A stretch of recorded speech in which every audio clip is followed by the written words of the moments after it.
everybody? Happy Friday, Sand City Sports. We are in the building. The conclusion of another work week. I hope it was a good one. We got the holidays on the horizon, right? Things to look forward to, things to be grateful for. Hope everyone out there in television land is doing well. Let's go across the board. Let's see how we're doing. Oh, yeah. IG is coming through. Yes, sir. Facebook coming through. We know what this is. Shout out to the Twitter machine. It's coming through. Hold up. I said, hold up. There it is. To them babies that be thinking we soft, we gone. It is. We gonna rock it till the wheels fall off. They said, hold up. There it is. All right. YouTube is where it needs to be.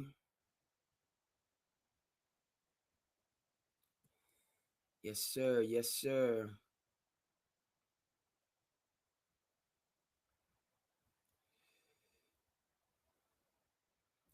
And Twitch is on point.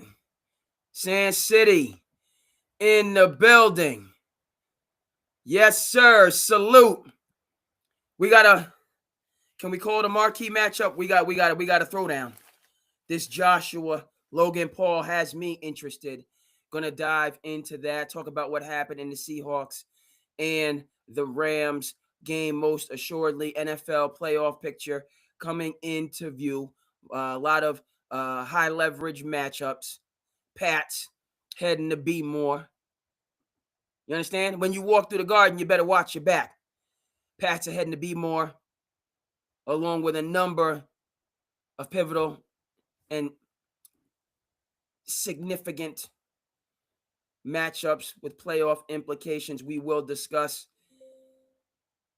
on this Friday. Also, we Sand City, we're bringing in some themes. We're bringing in some themes for different nights. And all, certainly, no doubt, college football playoffs going on right now. Bama, Oklahoma, battle of the SEC, not to be discounted. We shall discuss. So Oklahoma was ahead. This is a big game.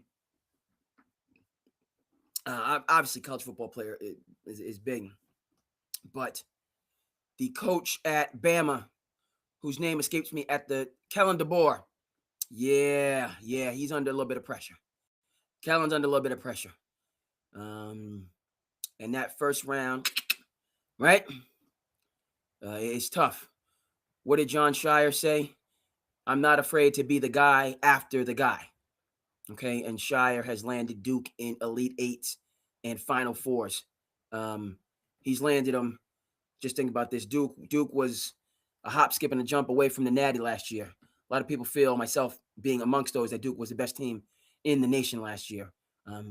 But Jon Scheyer has backed it up. He said he's not afraid to be the guy after the guy, and he's been that dude. He's been that guy. Kellen DeBoer, not so much. So we will dive into that as well. I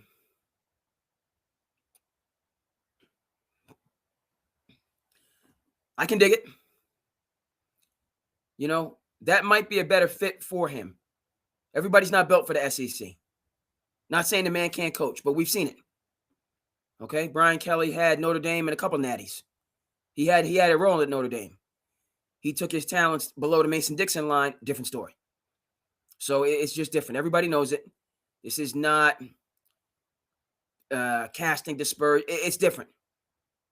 Okay, football means has a different connotation, impact, significance below the Mason-Dixon nut line. I said what I said. And I don't think that that's out of, talk to football people, true blue football people, they're going to tell you the same. Right? So it's just a different conference. People talk about, oh, you know, we down there, Cajun country. They talk about Ed Orgeron, okay? But he was loyal to the soil. He was down there in the bayou, but you know, we gonna do it. We gonna do that. He was talking that talk and walking that walk. You understand? They was picking up what Ed was putting down, and he got it done.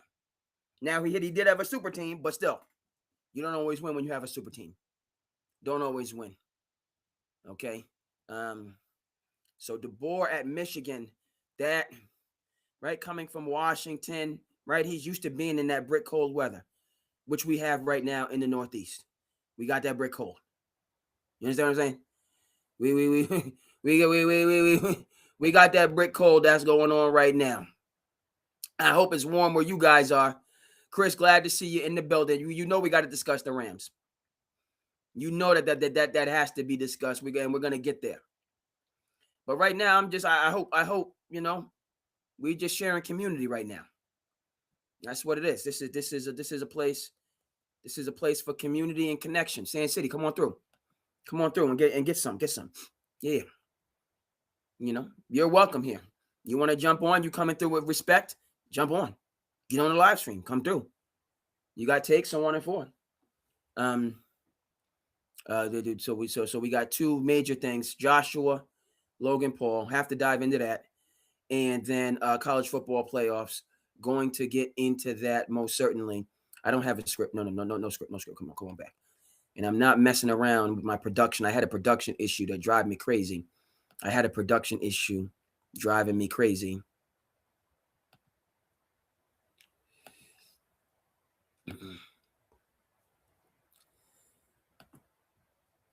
But we got that brick right now in New England.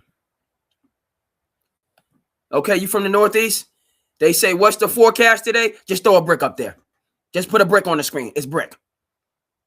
Frigid is what we have. And you'll see, you know, hey, this is my passion project. So, and we coming into the holidays, and it's the end of a work week. So, Cape Cod Kid is here for all of it tonight. I've been hungering for this, right? Right? Had a good work day, school vacation, people, you know, crossing the T's, dotting the I's, wishing everybody well. I hope your work day, you know, but we're going into the holidays, which, you know, we have to give ourselves, we have to give ourselves grace during this time. Yeah, man. So the snow came in last Saturday, Sunday, Monday, brick. You know, you're getting up to start the car and it's in the teens. Like, yeah, feel it. So Monday, Tuesday, Wednesday was, get that rock salt out. Feel that wind chill. Okay, my people, you know, I got people out in the Windy City, Chicago. Shout out to Chicago. Shout out to Hoop Dream. Shout out to, you know what I mean, Percy Julian High School. Shout out to Marshall High School. Shout out to Simeon. Shout out to the late, great Benji Wilson. Go check that 30 for 30 out. Shout out to Benji. You understand? The Windy City. Man, that wind coming off of Lake Michigan. Gonna hit you hard. Shout out to Bernie Mac, Pride of Chicago. Since we're on the subject, go ahead and check out Maybe You'll Never Laugh. Maybe You'll Never Cry Again. That's the Bernie Mac book on Audible. You won't be disappointed. We still lifting up the late, great Bernie Mac. You understand? We still gonna get the original kings are still the original kings of comedy to this day. Okay, Bernie, Cedric, DJ, and Mr. Harvey, the original kings. You understand? That's Chicago right there. Now hold on. Are they coming out right now? Or do we have one more? Because Netflix, I know they're gonna get all their money. So it's I was expecting one more fight, but we might be going right into this Joshua Logan Paul, and we're certainly going to cover it. But I think we might have one more fight before, because right now that Netflix has the audience, now it's time to do what they do, right? You understand what is involved? This is I borrowed this from one Mr. Noam Chomsky. I borrowed this from Noam. Noam Chomsky, public intellectual, still with us, right? One of the great minds, 20th, 21st century. Go ahead and check out, right? I didn't know who Noam Chomsky was until I saw Good Will Hunting. Shout out to Matt Damon. Shout out to Ben Affleck, Casey Affleck, right? Don't talk to me about what other people are saying and how people are casting. No. You got to do it yourself. You got to go out there and get it yourself. Matty D, Ben Affleck, they wrote the screenplay for Good Will Hunting. I keep coming back to this. They put themselves on. They wasn't waiting for somebody else to put them on. They put themselves on. Go get it. You can do it. Let's go. Speaking of Good Will Hunting, what's the point? What's the connection? I didn't know who the heck Noam Chomsky was until Robin Williams and Matt Damon was going back and forth. And Matt Damon was like, oh, have you ever read A People's History of the United States, Howard Zinn? That book could knock your hair back. Robin Williams wasn't having none of it. He said, better than Chomsky's Manufacturing Consent? Better than Chomsky's Manufacturing Consent? Will didn't have nothing for him. He's like, so that was The Apprentice to the Sensei when they was going back and forth, right? That was my sophomore year of high school, right? Jake Paul got the I Am a Real American, so we're going to have to get into this. Netflix, I respect this. 11 o'clock, we going into the main event. They're not going to make us wait till midnight, 1:30. It looks like the main event is coming through, so we're going to dive right into this. I love it. But also, So what does Noam Chomsky and Manufacturing Consent have to do with it being brick cold? And Manufacturing Consent let us know that media is composed of two things, content and fill. The content that we're watching right now is not the Logan Paul, Anthony Joshua fight. That's not the content. The content is the advertisements that are blasting out while that's the fill. Okay? We're seeing Logan Paul, Jake Paul, I'm getting confused. Logan, who, if he can beat Joshua, I got to eat a whole bunch of crow.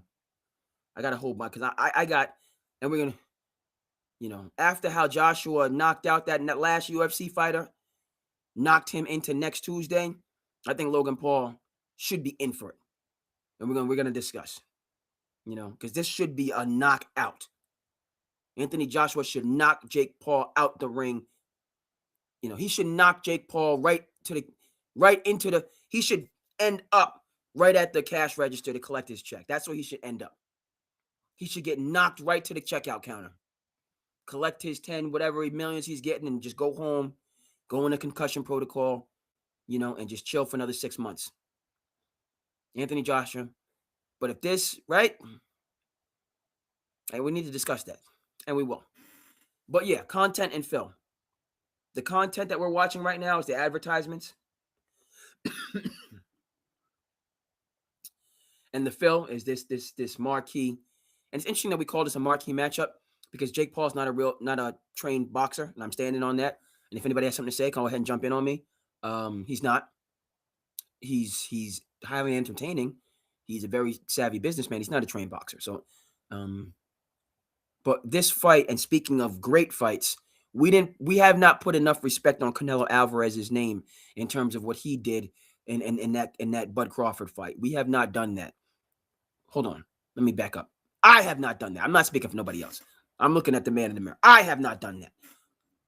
So along with this, I'm going to go back and put credit where credit is due on Canelo's name. Don't care if he has any championships, whatever. He took the fight that people wanted to see. He gave the people what we wanted to see. And Alvarez Crawford was a tremendous bout. Start to finish, Canelo pushed that fight toe to toe, battling it out. Yeah, Bud might have outmaneuvered him, fine. But he put it all on the line. So I know it's Anthony Joshua, Logan Paul night, and I know we're looking at Snow, and people are wondering what the heck the connection is. But shout out to Canelo, much respect. The Snow is related to it being brick out here, and your boy, I got a little bit of, I got that little seasonal type issue that's going on. First came in, I was good. And then last night I felt it, felt the cough. Today it continued. You know what time it is. I had to get on that tussin. So I did my first regimen of tussin when I got back. Got my meatloaf. Got some nutrients in me. Staying hydrated. I got the Gatorade, the electrolytes. And then I had to get my tussin. So and then I took a little power nap. So I'm charged up. I'm ready to go. But that's just in relation to it being brick out here. It's brick. Let me just preface. I've got to. It's warmed up, so the snow has melted. The snow is melted, but we're still seeing the lingering effects. It's winter. Winter is here. Is here, folks. So we are awaiting. The fill is going on. Interviews are taking place. Hold on. This is the brother. So this looks like I get the brothers confused. Okay, so Jake Paul. This is Logan with the glasses on, chilling. So it's Jake Paul who's the. And my bad. You know what I mean? I didn't. So he's talking his talk. Okay. All right, but we're gonna get it moving and grooving. I do have to say, just briefly, it's gonna be a little bit of we're gonna do the intro. We're gonna get fired up, of course, production wise, and of course I forget this and that and the third. So I got to go. Left the phone over here charging. So you got to go ahead and retrieve that so I have it. But you know what time it is, my people. You know what time. Hold on, let's get that volume right. Let's get the volume right. No. We a bit over. Yes, sir. Hey! To the business! Welcome to Sensei Sports, folks. I am your host, Kid Cockett, artist for known as Andre King. Thank you so much for rocking with us. Time on this Friday evening.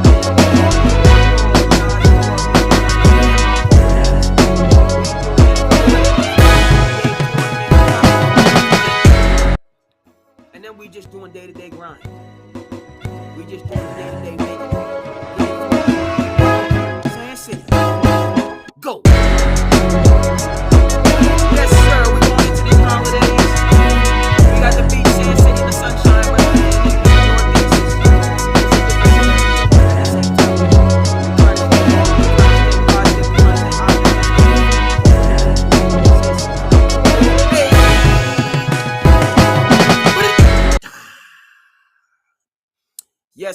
Yes, sir.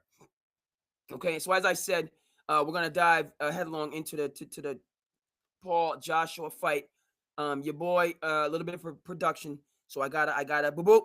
But your boy, I'm here. I gotta go retrieve my phone, which is in the other room. So it's been a long time. Okay, I'm not leaving you without a. You know what I mean? So just give me a hop, skip, and a jump to go and get my communication device. I'll be right back. All right.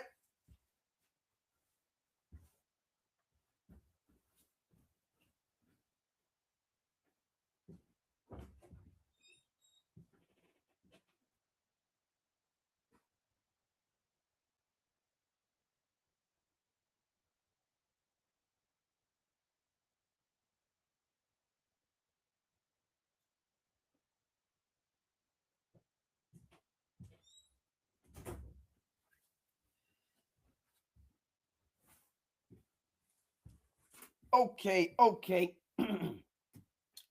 Back in the building. Sand City, back in the building.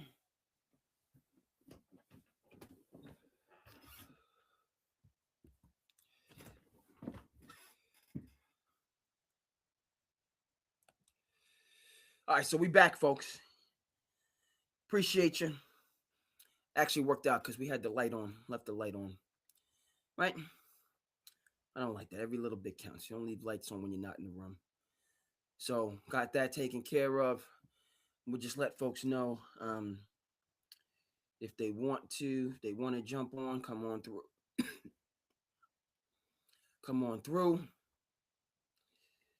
Bit of a cough, but hey, it's all to the good. Okay. So we're gonna dive on into Paul versus Joshua. And the first thing for me, because we got to get the art on the screen. We're gonna get the art on the screen. Is I want to see, we've been paying. We have right.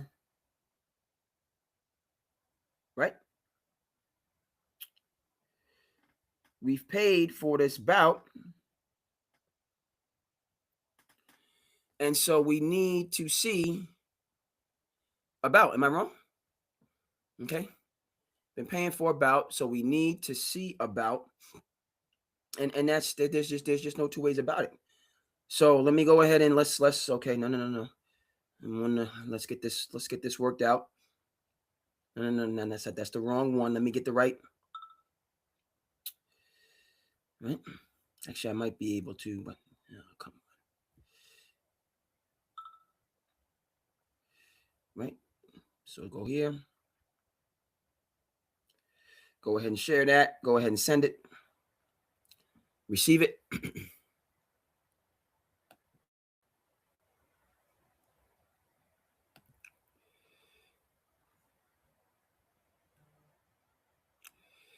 Come through. Where's my messages?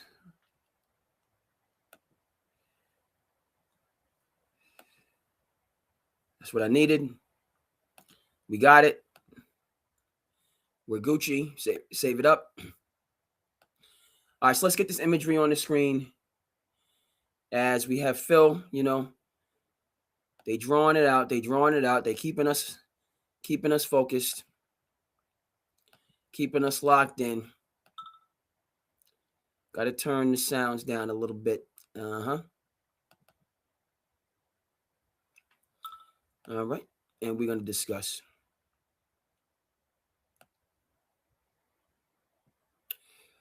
All right, let go. Let's get it.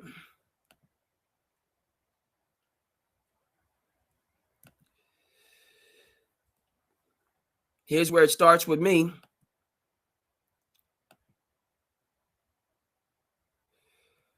With this here marquee matchup.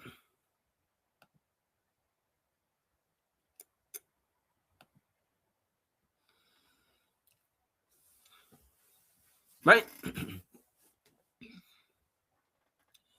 Is it a foregone conclusion that, hey, Joshua's going to come in here and put it on him? Are the financial implications so staggering for the powers that be? Are they so overarching that the rubber has met the road and this Jake Paul string of beating people down has to end? All right? Because overwhelmingly, the gaming institutions, the Sharps, Joe Public, Joe Schmo, okay, Curly Mo, whoever. The odds on this bout seem to be more overwhelming than Mike Tyson Buster Douglas.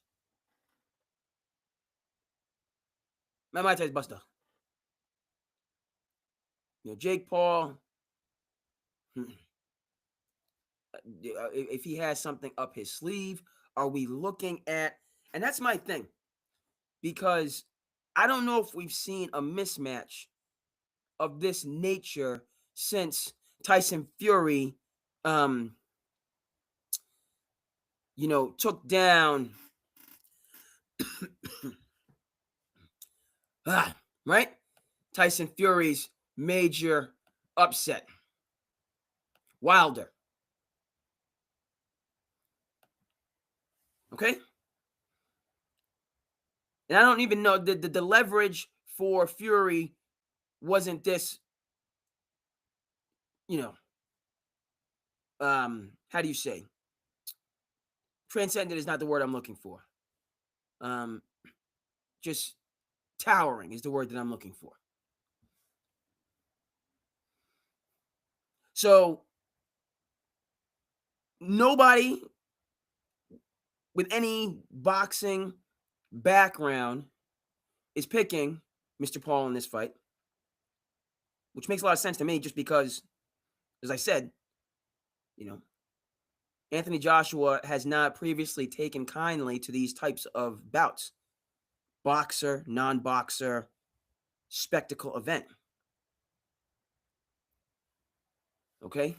I got to get my pronunciation right. Ngannou?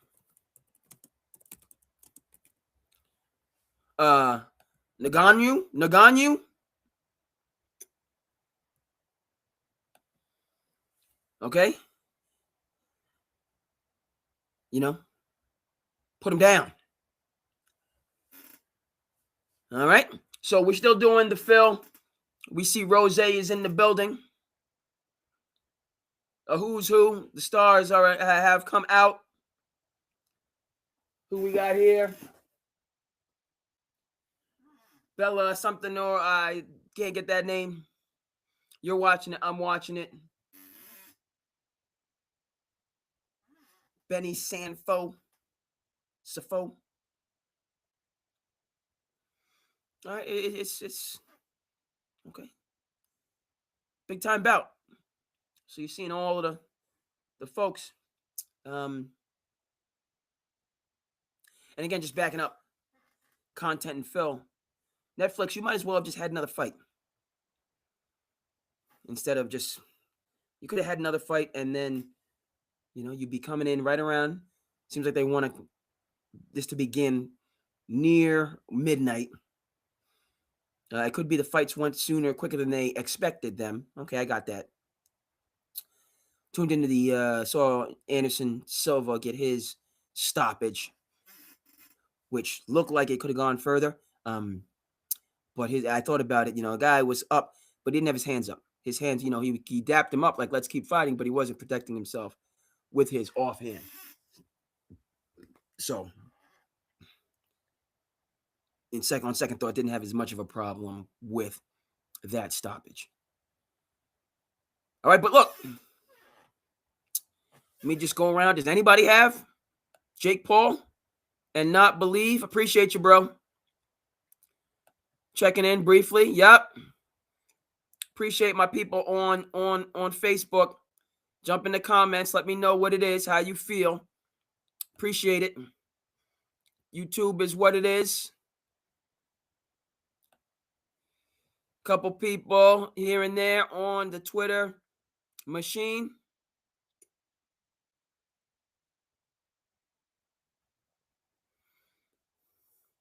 We have song, we have dance, we have content, we have advertisement going on right now. All right.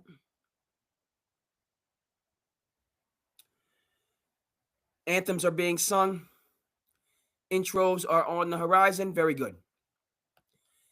But I'm asking folks, is anybody Team Paul tonight? For whatever reason. He's got good size. He's an athlete. Okay. He's got some power. He's charismatic, all that stuff. Okay, but before we switch gears, I just have to say, I don't like all these stipulations in his bouts. There's rumblings about the Mike Tyson fight. They said Mike Tyson couldn't throw an uppercut. What did Anderson Silva connect with to end that fight? An uppercut. What is Mike Tyson known for doing all the way back to Mike Tyson's Punch-Out? Early 90s, awesome 80s babies. You know what I'm talking about. What is Mike Tyson known for doing? Coming under your defense and cleaning your clock.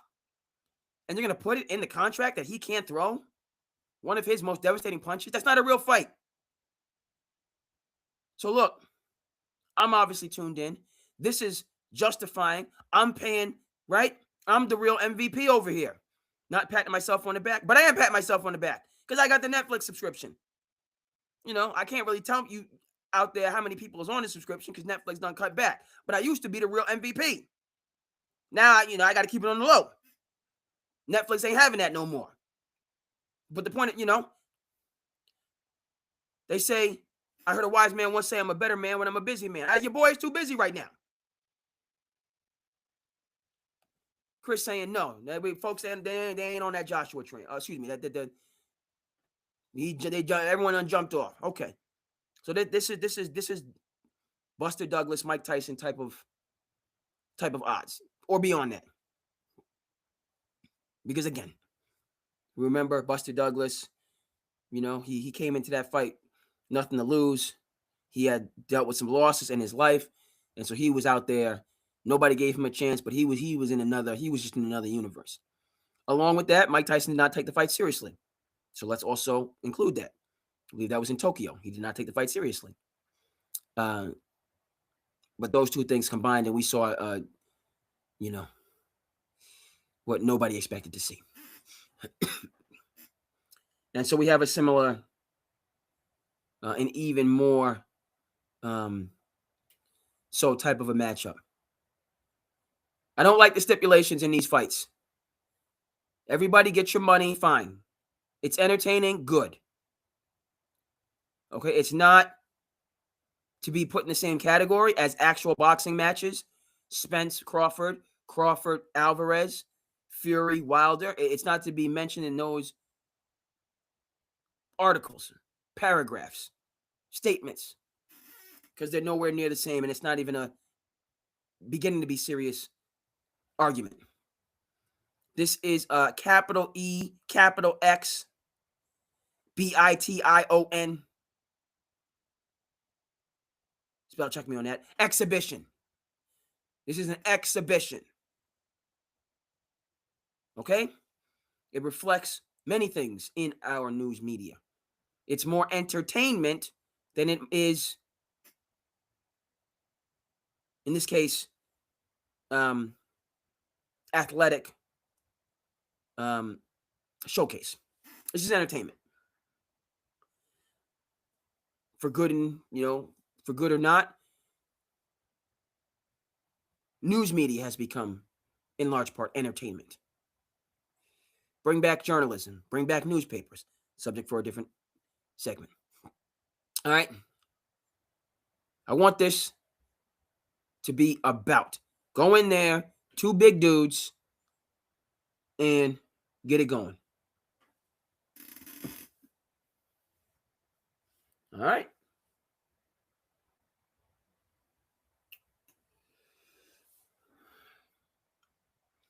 Didn't realize Joshua was that much bigger. 6'6". Paul 6'1", right?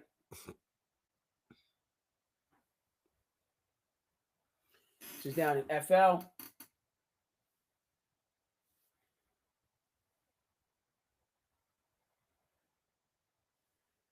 Okay, 8 rounds. That's already sounding a little bit. 8 rounds. This should be 1 round. All right, as okay.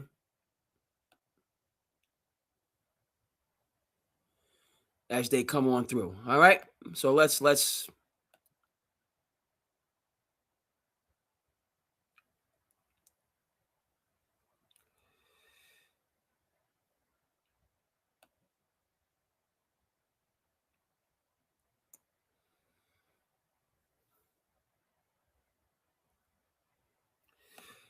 we don't need this. We don't need this. Yeah, we got to keep it moving. Keep it moving. What are we looking at? Yes, sir. Yes, sir. All right, let's get to the next talking point here. Bring it right up and keep it moving. Okay. This is what I'm looking forward to.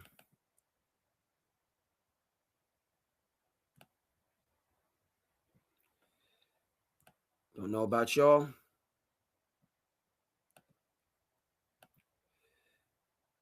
This is my expectation. I say this goes 3 rounds tops.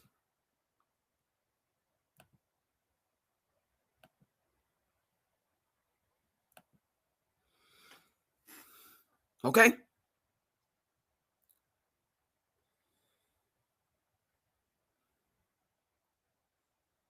Remember how he floored Ngannou? Folks? And that concluding punch, because he hit the canvas a couple times and kept getting up. He hit the canvas a couple times and kept getting back up.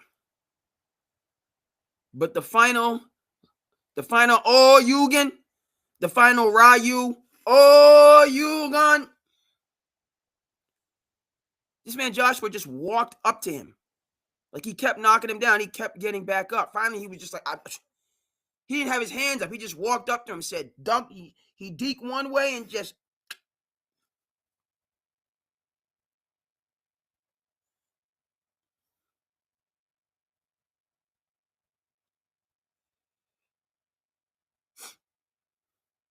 So what are we doing here?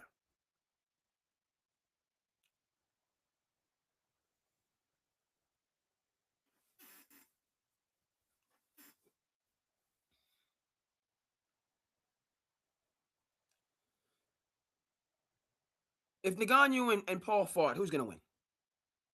Stop. You know Ngannou would put that paddle on Jake Paul. He would. He was out there deking and dunking. You know, now, and that's another thing.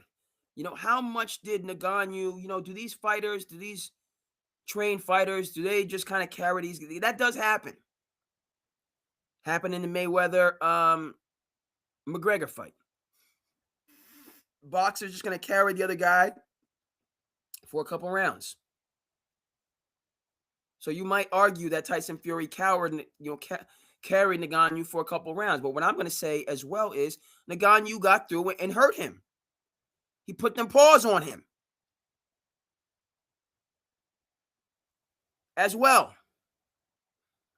To the point where you have a certain contingent that feels Ngannou won that fight. So if Ngannou comes off of that, that should have been the next fight. It should have been Ngannou Paul, not Ngannou Joshua. Even though it seemed, if he's like, oh, okay, Ngannou, he's like, okay, he did well against this fighter. Let's bring another fighter in. And then Anthony Joshua was just like, I've had enough of this. I've had enough of it. I don't take kindly to it. There is a difference. If Ngannou and Anthony Joshua had a cage match, a UFC match, okay, Anthony Joshua's tapping out. Boxing is not brawling.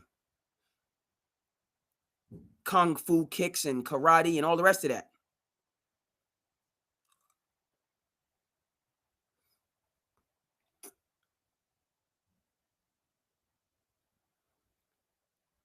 That's not boxing.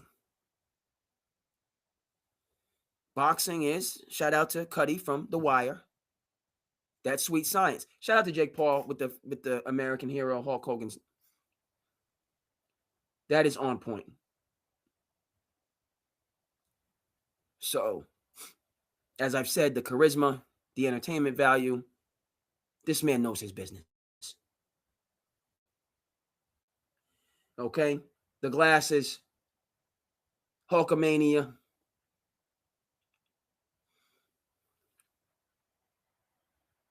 Love it. Now, I feel, all that gear he has is going to be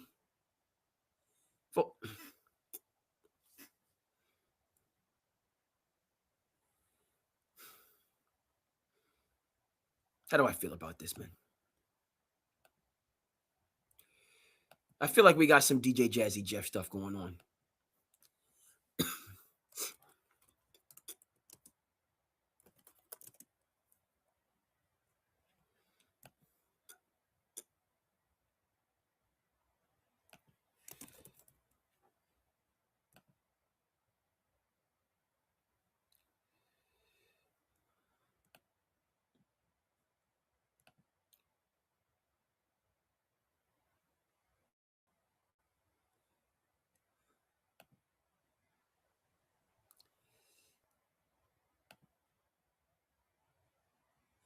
Where's DJ Jazzy Jeff at when you need him? We getting DJ Jazzy Jeff on the screen for this, man.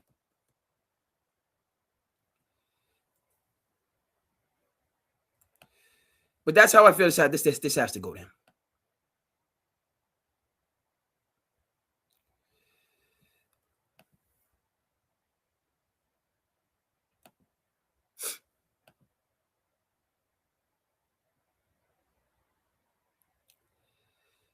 No. I can't. My goodness. That's not working. We have our intros.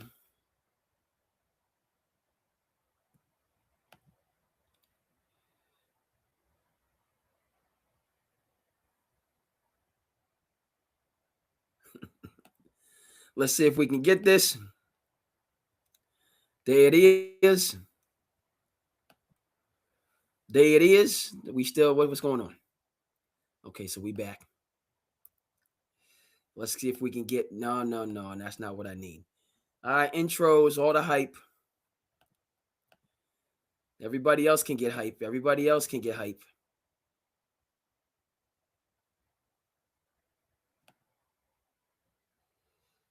Everybody else, but if you're the fighter, man, you're going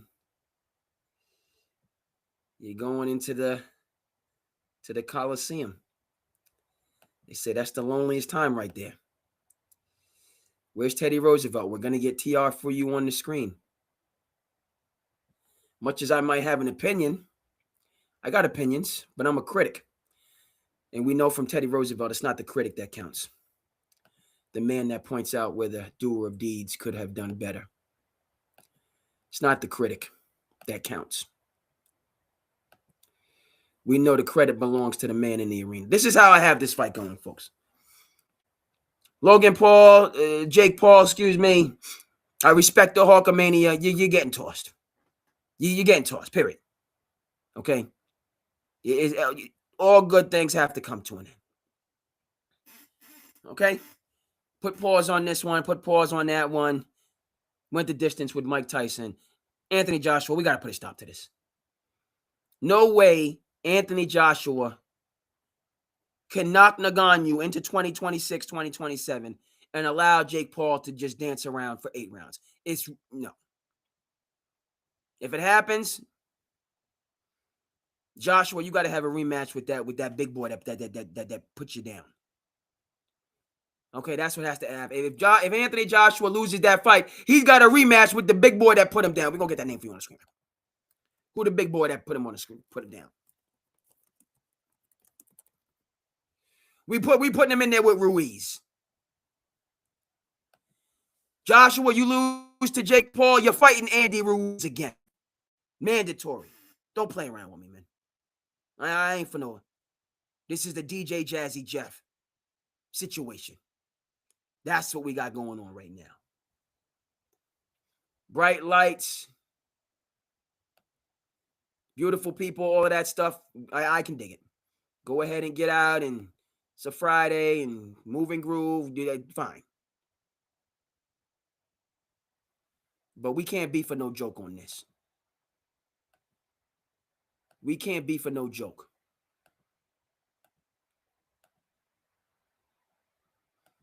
You understand?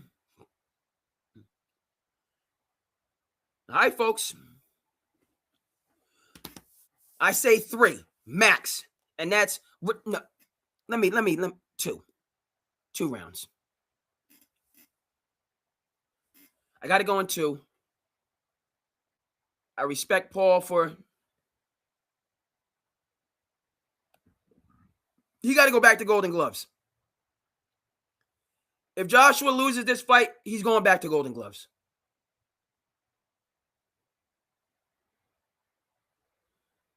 He's going back to Golden Gloves.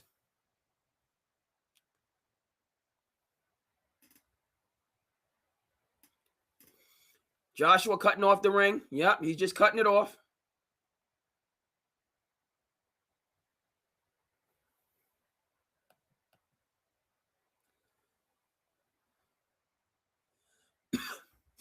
Just timing him up. Paul is.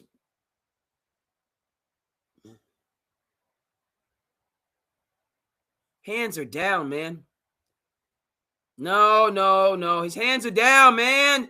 No. Hands are down too low. He's out there just juking and driving.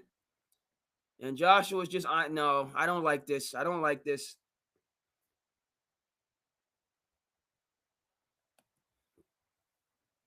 He's carrying him this round, folks. He's carrying him this round and just.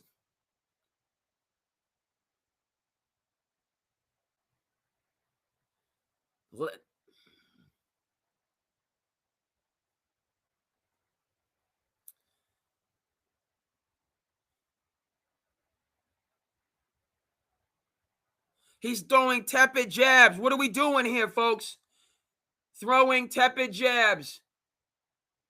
Okay, a little hold. Everybody gets up. We're good. No, no.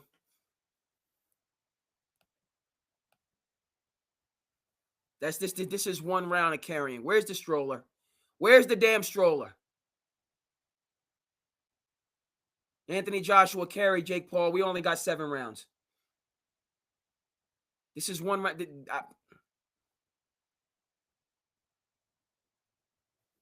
Nonsense.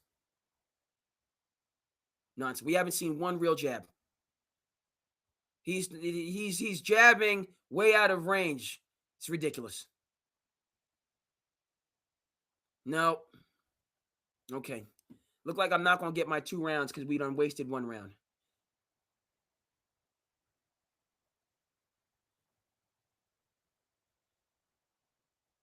That might have been the first punch. Okay, 2 actual punches. 19 seconds. He's thrown 2 actual punches. And Jake Paul has his hands down. Like he's in a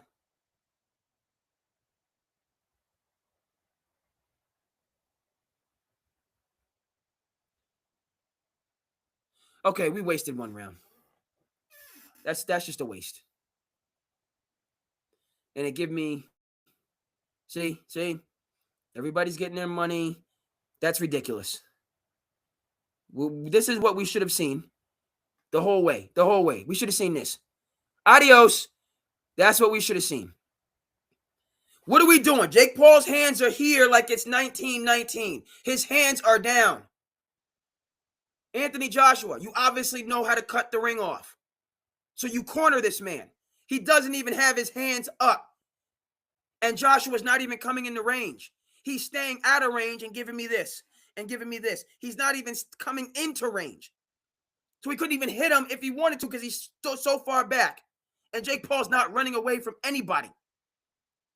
So you walked him down for 1 round and only 8 rounds and just looked at him.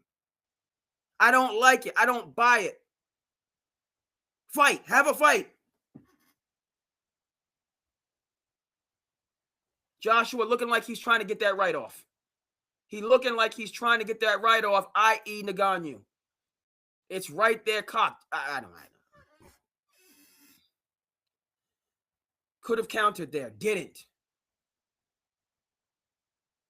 Gave him a little power. Paul don't want none of the power. Paul seems to know. And Paul's not exchanging with him either. He's not exchanging because he don't want to open himself up for no counters. He's not. See. And boxing people, correct me if I'm wrong. Anthony Joshua hasn't thrown not one combination. Not 1-1-2. Not 1-1-2. See? The little. No, give me a combo. Hit him once, hit him twice. You can hit him clean with both. Got him cornered. Hug. Baloney.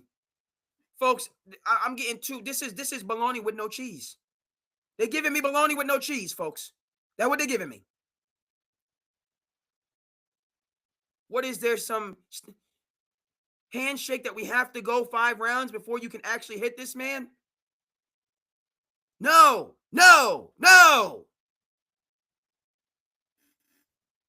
Canelo and Bud gave us 12, 13, 4. I forgot how they get every single round. Canelo and Bud was out there getting it. 2 champions. One who put everything on the line. That's the difference between this exhibition YMCA foolishness. Now I'm watching it just like you're watching it, but I'm watching it because I thought you told me we're going to have a fight. What's next? UFC, Dana White? We're going to have 5 rounds, but it has to be 2 rounds of pity pat? Is that what UFC is doing now? What are we doing? I pay my doggone $18 Netflix subscription. I'm tuned in. I watch your advertisements. I'm buying your products. You said there's going to be a fight. This is the same thing that we're dealing with in the NBA and some of these other sports. Integrity of the game. I said what I said. Go get Ken Burns, baseball documentary. Where's the Black Sox? Where's Shoeless Joe Jackson? Go get Field of Dreams right now. If you build it, they will come. Where is Joe Jackson? You giving me fluff or nutter right now. This is fluff. And we know that was delicious.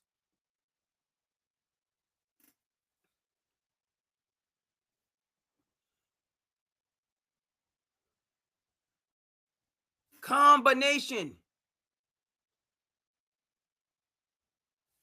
He ain't throwing that one combo. He got him right there. Give him a 1-2. And you know Jake Paul don't want none of that power because he's not throwing anything neither. Boxing people, come on in. I'm a basketball guy. This is but I love sports. Jake Paul ain't trying to go at him because he knows as soon as I go with a real fighter, I'm exposed and he gonna clock me. So Jake Paul ain't trying to come in there and get no power punches. Versus when he was fighting smaller guys where he was bigger, they didn't have as much power and they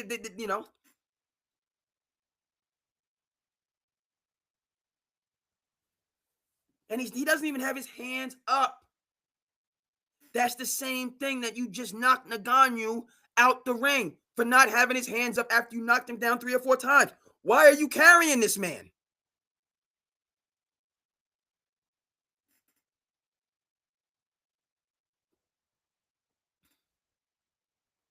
Paul with a couple jabs did nothing. Now they're just looking like they're fighting. Paul hit him with a couple, like Joshua, Paul hit him with a couple jabs. The jabs didn't even, it's like a teenager hitting an adult. A strong teenager hitting a strong adult. You're not, yeah, you know what I mean? But you're not hurt nothing.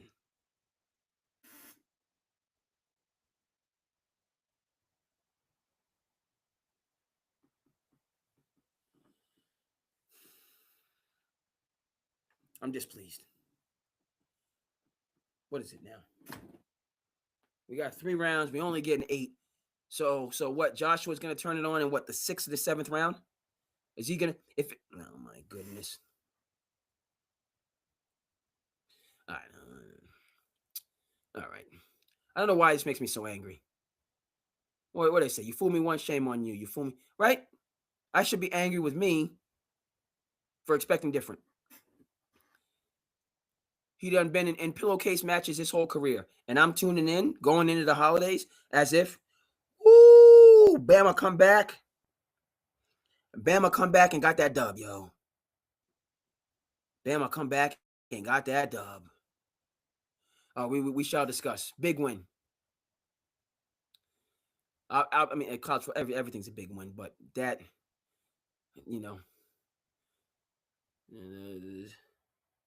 Oklahoma's still missing Lincoln Riley, but folks in Bama, they. Okay, folks, let's get it on the screen. Got another minute left. They're just throwing wild punches. No combos, hugs.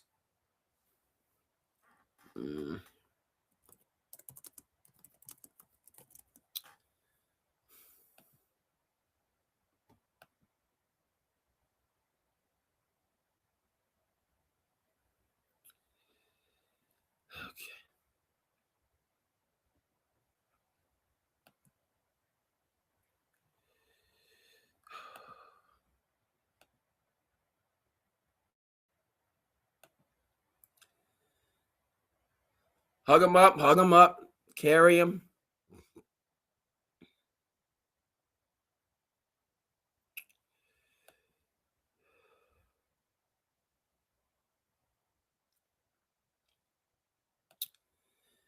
Shout out to AJ, Pride of Brockton. I was I was out in I think I might have mentioned it, out in Brockton refereeing last week. City of Champions, no doubt. Yeah, folks are saying 96. That's what credible people, the Jay Billises of the world, they're saying this draft class we might be talking AI at 1. Okay. We might be talking Sugar Ray at 4, Marbury at 5, Camby at 2, Sharif Abdul Rahim at 3, Kobe at 13, right? Steve Nash in the mix. They saying this draft class is an embarrassment of riches. So AJ's holding it down. Boozer's holding it down. Okay. Netflix is holding it down, getting all their money, but this is what we're getting here. We're getting some foolishness. This is what we're getting. We're getting foolishness. Hit him with a straight jab, connected clean, doesn't respond. Jake Paul's hands are down. He just hit him with a clean jab. Jake Paul hugs him up, get off me. He hit him with a clean jab and just kept it moving. It's baloney. It's baloney.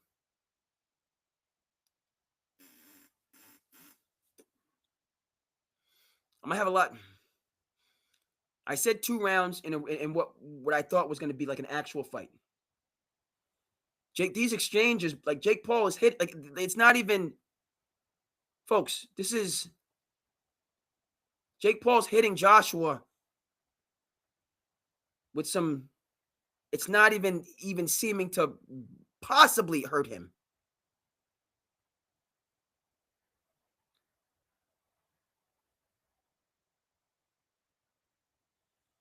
Hands are down, cuts off the ring, pity pat, cuts off the ring, more pity pat.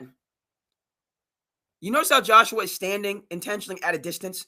He's standing out of range after he cut out the ring. He cuts down the ring and then he's standing outside of range instead of, getting in striking range now that you have him cornered.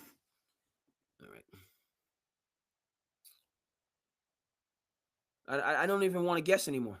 This looks like it's going the distance. It doesn't. Joshua, are you going to, he's already been knocked down just trying to punch. Is that a knock? Hold on. See, Jake Paul is falling down. And are these what we're counting as knockdowns? So Joshua, when we go to the stats, well, he knocked him down 4 times. It went the distance, but no, he fell down. He fell down.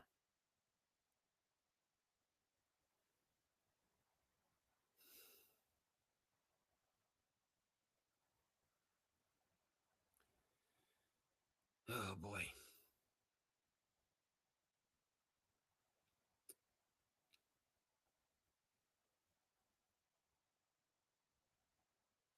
Joshua smirking to himself. I don't know why you're smiling, Josh. Knock him out so we can be done with this.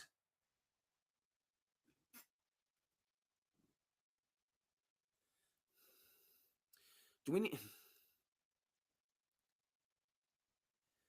I don't want to go into... I'm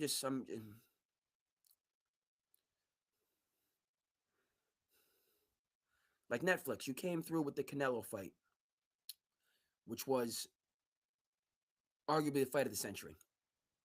Canelo and Crawford is arguably the fight of the century. It's got to be the top 2 in the last 10, 15 years. The other one that I would say is Crawford Spence. And the other one that I would put up there is Triple G and Canelo, the first one that Triple G won.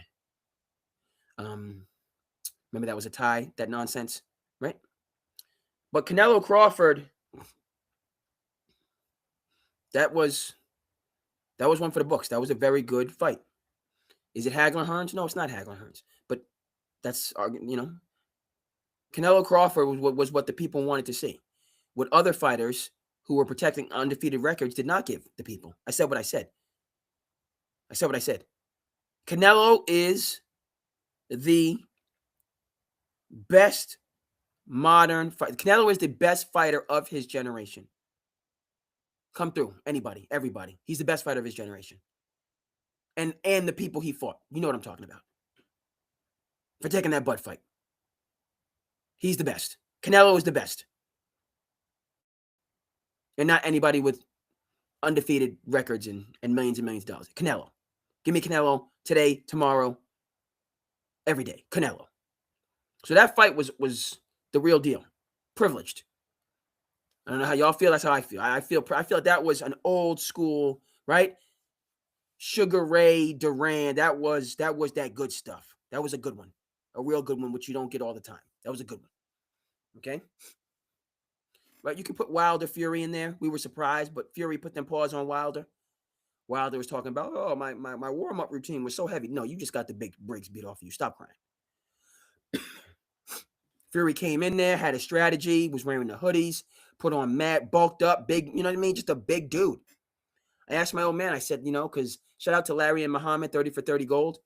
I asked because I didn't really know much about Larry Holmes until ESPN and 30 for 30 Classics, 30 for 30, just gloriousness put me on. I learned so much about Larry Holmes. And what a great champion he was. Held the belt for a decade. Myself, 80s baby, I just remember him getting knocked to every side of the ring with Mike Tyson. I didn't know Larry Holmes in his prime, who, by the way, would have beat Mike Tyson. Yes. Prime Larry Holmes beats Mike Tyson. Yes. That man was for no joke.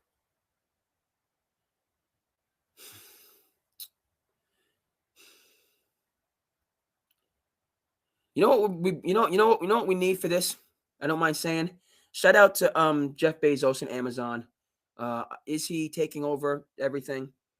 If you and he just appears to be very good at everything. So he wins and obviously, but anyway, I know Jeff Bezos doesn't need my shout outs. He just passed Larry Ellison for third richest in the world. So he doesn't need my shout outs. But what I can say is that Thursday Night Football on Amazon Prime, right? And how they have the multi-view. You can view it in different ways, see all the Madden view, all that stuff. What we need in this fight is to just show all of the angles. And it's cool to see Logan there, cheering him on in this non-fight. Like, just break down this film for a boxing person just to show how many. It's got to be in the hundreds. There's just another. Joshua smiling. Gotten him, couple, smiling, fun. We should have been out of here. These are not, these fall downs. This is ridiculous.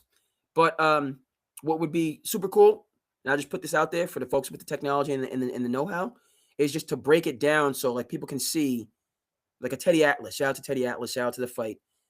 Just how many, when he gets in range and passes. Boxing people, this fight could have been over 15 seconds in. Just in terms of what I'm watching.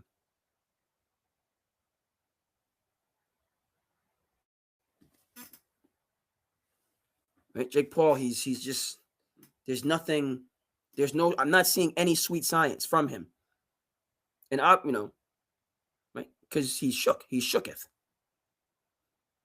Well, if you're shooketh, then don't step in the ringeth. Okay? Right? You're shooketh. You should have fought Ngannou or fought whoever.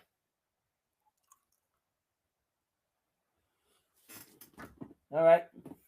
Carrying him. We got 3 more rounds of stroller boxing. 15 seconds of pity pat. Where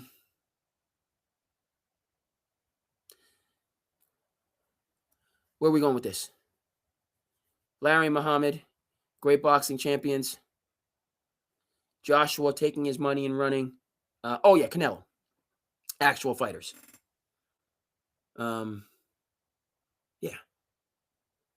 Yeah. Great champions.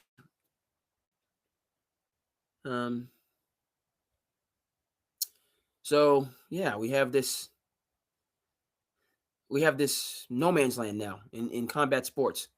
UFC has become the predominant combat sport. Shout out to Dana White in how he's manufactured this, because folks will remember the beginning of USC, no weight classes, just didn't have correct rules and just the train wrecks. But progressively better, better weight classes, medical attention, all the rest of that stuff. So UFC does a great job. They have real fights. People tune in because it's authentic. All right, so UFC is predominant. Boxing has lost that role. Doesn't seem to ever won't get it back. To me, that has to do with that too many chefs in the kitchen for boxing. How many belts? How many organizations battling against that each other? Corruption being an issue for all of these. So, right, UFC, Dana White, one general. Yeah, he's going to make some mistakes, but he can correct them and keep moving it forward. Boxing, you got 7, 8, 9, 10 generals. They battle against each other. That's a part of the situation with Bud, who's retiring. He's going to come back out of retirement because we need him in boxing. But they just can't get out of their own way. So they're not catching UFC. They've lost it. It's a Microsoft to Apple thing. It's just the tide turns, and it's right when you have it going on and you're it. You feel you're never gonna. But the page turns and it's over like that. So UFC is premier. Boxing is second, and now we have these exhibitions and some. They're not second. They're not better than boxing. Okay. Paul can stick his tongue out because he knows Joshua, right? You remember when Lennox Lewis got knocked the heck out in a real fight for sticking his tongue out, and somebody just caught him?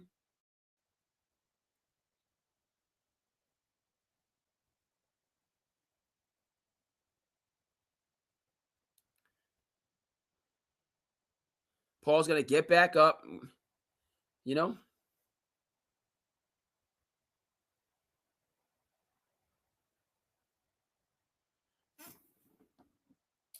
All right, we're done here.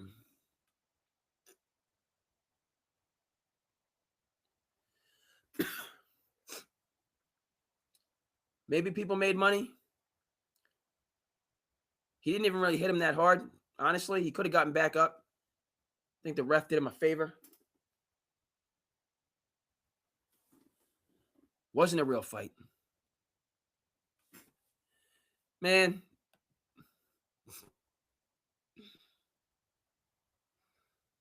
Man, coming through with the stat jazz, man. Chris is on it. So I don't even know what this is. Like, we could have fought more. He's not that injured because he didn't really get hit.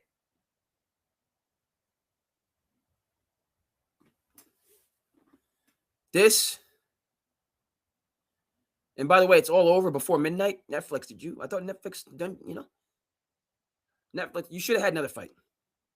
You should have had another fight before this fight just to, people would have been, we're already up. It's a Friday night. You don't need to rush, especially for a pillow, pity pat match. So should have been another fight before the non-fight that ended with partial. He didn't even really hit him that hard because he wasn't hitting him. Right? Jake Paul just kept falling down just to fall down to stay away from a fighter who wasn't really trying to fight him. You know what I mean? That's like in the old Sandlot days when you're growing up and one person doesn't like somebody else and I'm going to fight, and the other person like, I don't want to fight you. No, you in middle school, hormones and all the rest of that I gotta defend my honor because I like somebody and they like you and the world's gonna end and all that nonsense. And I don't want to fight you. No, and somebody, I'm gonna catch, So this one person is like doing everything not to fight, and this other person is like antagonizing and wants to fight. Versus like a bull, when somebody's really antagonizing somebody and they're like, finally, I've had enough of you. Like, I don't want to fight, but you push me to my limits, it's going down. Like you what I mean? Like when the bully, and then that person that actually has a reason to fight versus bullies who's masking the insecurity and the lack of confidence and esteem and all the rest of that stuff, they're not actually tough, right? And bullying, you're just masking your own failings with the bullying rather than addressing them as, hardworking, upstanding people do. Bullies don't have any more problems than regular people. They just project their problems on other people. Whereas regular people internalize their problems and work to solve them without projecting them and pushing them and everybody else. Right? Correct me if I'm wrong. So this, like Anthony Joshua is like, somebody like an older sibling, and the younger sibling, I can't stand you. You ate the last peanut butter and jelly sandwich. I can't believe that was my sandwich. And I've had enough of this. And I'm, you know what I mean? Oldest, like, just no. I'll get you another sandwich. Like, leave me alone. Well, let's go to the store. Like, just no. Like, that's what this was. Younger sibling, older sibling, and Anthony Joshua is just like, I don't want to fight. I don't want to fight. And Jake Paul stumbles and trips and falls down. He's like, all right. Do I want to get back up and, get hit some more? Not because it does need to be said in this, folks. Like, I am, Anthony Joshua knocked. You're not understanding. It's not. We got to get the imagery because this was a non-fight. Clearly, I'm going to keep having to say that.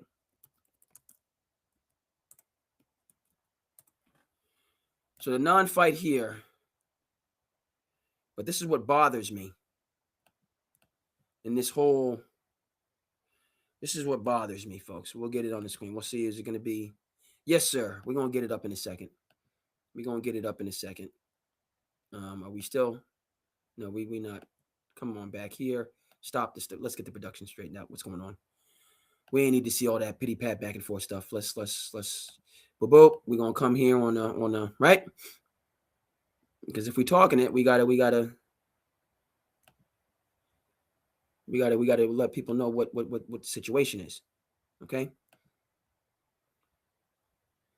Like, because I'm not, we don't play a hate on Sand City. We congratulate. Everybody's walking away. Everybody got paid. No significant anything. He doesn't have, what is it? 12:02? At 1:30, Jake Paul is going to be at the night spot chilling. Okay? You're going to go in, shower up, high fives. They'll probably be at the same nightclub tonight. What's the over-under that Anthony Joshua and Jake Paul are at the same nightclub tonight? That's definitely going to happen. They're going to be in the same club, just chilling.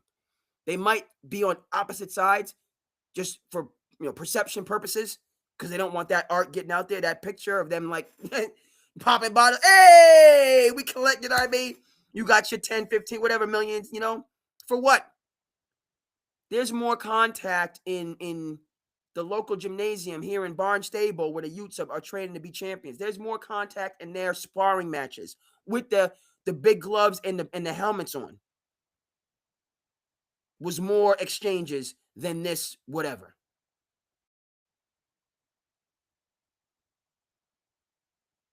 Like, yes, Jake Paul got hit a couple, you know what I mean? He got dinged up, but he didn't get hit. And why am I angry? This is why I'm angry. This is why I'm upset.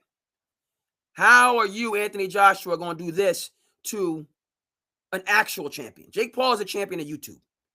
Respect to him. Brave New World. You get paid millions upon millions of dollars just to be yourself. Influencer. Am I mad at him as just a working class hero? I ain't mad at him not one bit. Go get it all. The youths, the young people, this world that we're living in, that's what they see for themselves. Go get it. You have a dynamic personality, a desire to express, people to help you to get it out there. You put it out there, people pick it up, you get moving, and you just off. You're an influencer. You are you. And that brings in millions and millions of dollars. Okay, so your journey, your interests, right? Myself. So shout out to Jake Paul and his brother and their whole, right? Now, too much of a good thing can be a good thing, right? So, You do need to have some work and some challenges and some sacrifices. But good, I'm happy for him. I'm not telling what this is about. But he's no champion of anything but social media. He's a social media champion. And he's successful. And I tip my hat to him. If I had him. Got a little bit more hair. I ain't got to hat him. Tip my hat. Ngannou is an actual champion. A combat sports champion. He's a champion. Like literally in the arena against equal, better opponents and winning. He's a champion. Stepped from the UFC, and this is how he was treated. Because apples and oranges are different. Right? If Anthony Joshua stepped into this, to the octagon, the roles would be different. And he would have either gotten, knocked out. He would, because obviously he's a better striker, but he's taking it to the ground. Gonna catch maybe one of them John Jones elbows, clear, just brutal. Or he's just gonna grip you up, get you in a hole, tap on out, and done.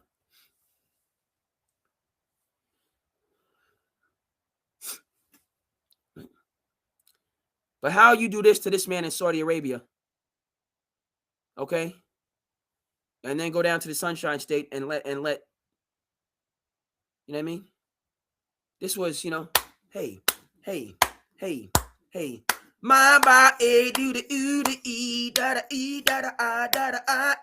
You know what I mean? Little pity pat match.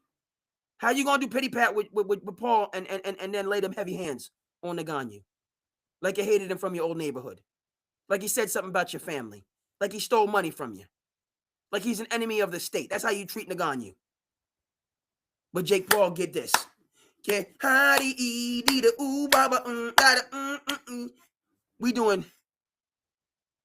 We doing double dutch with Jake Paul.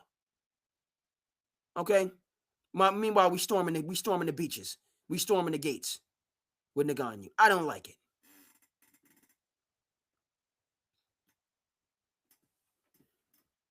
Like I want to, if it works, but no.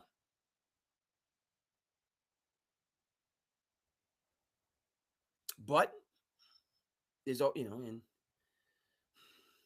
am I angry with Joshua for getting all his money? No. But this just, Jake Paul, his whole, and really, I'm the fool. Everybody plays that fool. There's no exception. Right? Everybody played the fool. Sometimes, no exception to the rule. That's what it is. You know what I mean? We got to remember that. Don't worry about, shooting your shot and getting shut down. It's going to happen. It is what it is, man. Go ahead, shoot that shot. You're going to play the fool, man. Now, fool me once. Think, okay, I shoot my shot, and you know what I mean? You sidestep me, try to throw your boy in the friend zone. You understand? But you can only be locked down in the friend zone for so long. Now I got to go. If you get stuck in the friend zone for a time now, that's on you. How long you been in the friend zone, man? I'm doing a 6-month bid. You been in the friend zone for 6 months? How long you been? You been in the friend zone for a year? No, that's on you, man. That's on you. That ain't that you. Yeah, you need to play the. Sometimes they didn't say all the time. He said everybody play the fool. Sometimes you get locked down for 6 months to a year in that friend zone. I mean, you better get a second job, man. That's what you need. Because you're giving gifts if you're in the friend zone. You giving gifts. You ain't gonna be in the friend zone and not break bread. You breaking bread.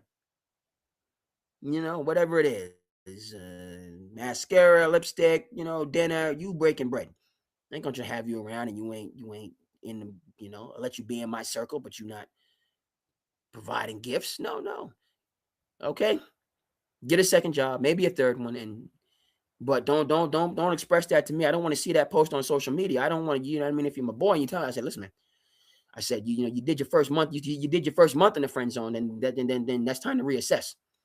It's time to reassess and do a cost benefit analysis or something. That's what you need. You need something. You're going in that second month in the friend zone, third month. Now it's time to breeze. I done shot the shot. Okay. All right. I'm dealing with, elite defense all Bumble defense. You're dealing with that all Bumble defense. All girls not having it. She's all Bumble first team defense. She ain't having it. You ain't fit the profile, whatever the case may be. You got to be, this, that, this salary, this height, you know what I mean? This assets, you ain't fit the profile. So you want lockdown. Okay? It's time to go. Time to go. You play the fool sometimes, right? I've played the fool with this Jake Paul too many times. And I can't do it no more. I can't do it no more. Meaning, like, it's not a...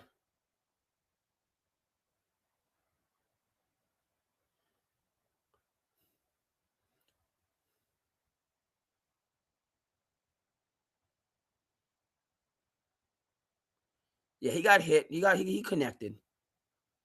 But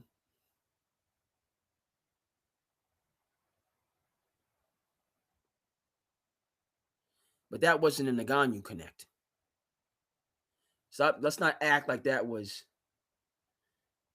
He got breezed on one, doesn't have his hands up. He hasn't had his hand, like, you know what I mean? He's not even... His shoulder, you know what I mean? What do you... I'm not even a boxing expert. Put your freaking hand up. You're not even... Right? If you're going to be in the pocket, you got to be sideways, man. Or whatever they call it.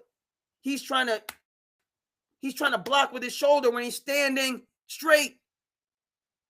You trying to come here when you're looking at the dude. What are you doing? This hand come up.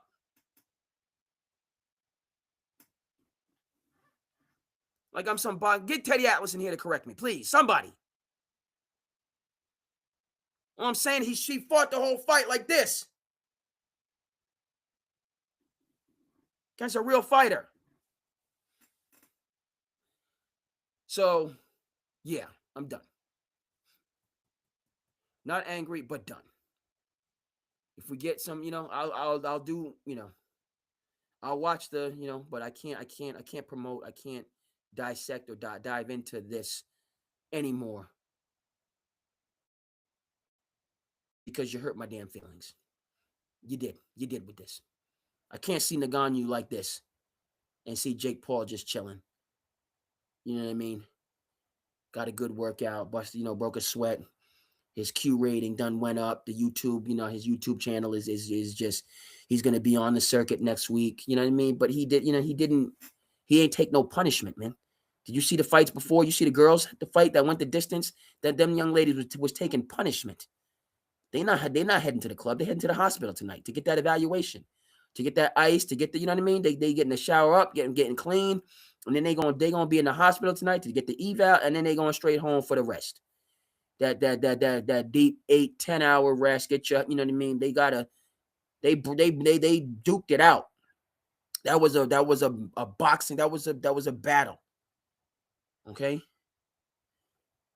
This was a sparring session. This was, I need to just break this. This was, what do they call it? Lifetime Fitness, the Lifetime Fitness, the gym that nobody knows where it is at an undisclosed location, but all the, all league and basketball royalty, where Lifetime Fitness is. Not even a big court, right? That this was a Lifetime Fitness open run. Playing in sweatpants, get a cardio, get your heart rate up, you know what I mean? Get some shots up, Matador defense, couple highlights, throw the highlights, so people can get the oohs and ahs on the socials. They get the oohs, oh, he's playing in them, good for the young guys. Oh, and Donovan Mitchell and Carmelo and LeBron, and you're a young guy, you get a high, because nobody's playing defense. So obviously you get a straight line drive. Nobody's helping over. They want you to get the highlight to build your brand. It's and just like this, they wanted each other to make it through minimal, right? Keep it pushing.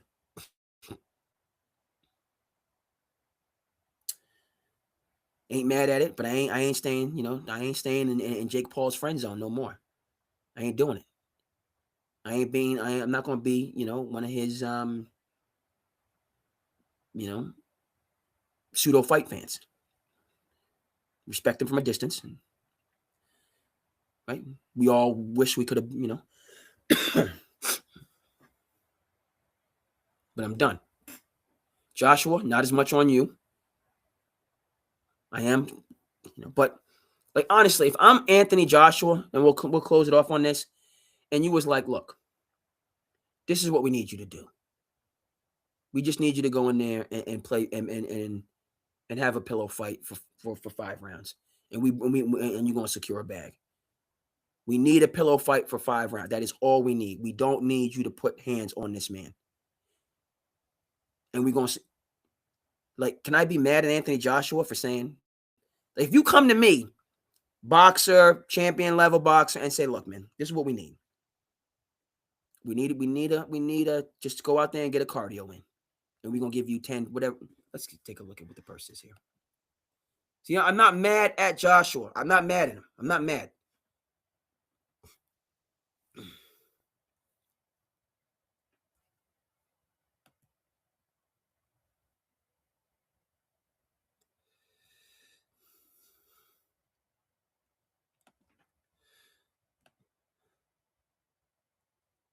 You understand?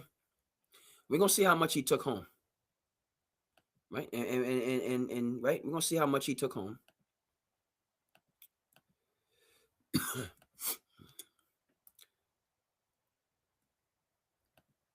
But y'all know the anger is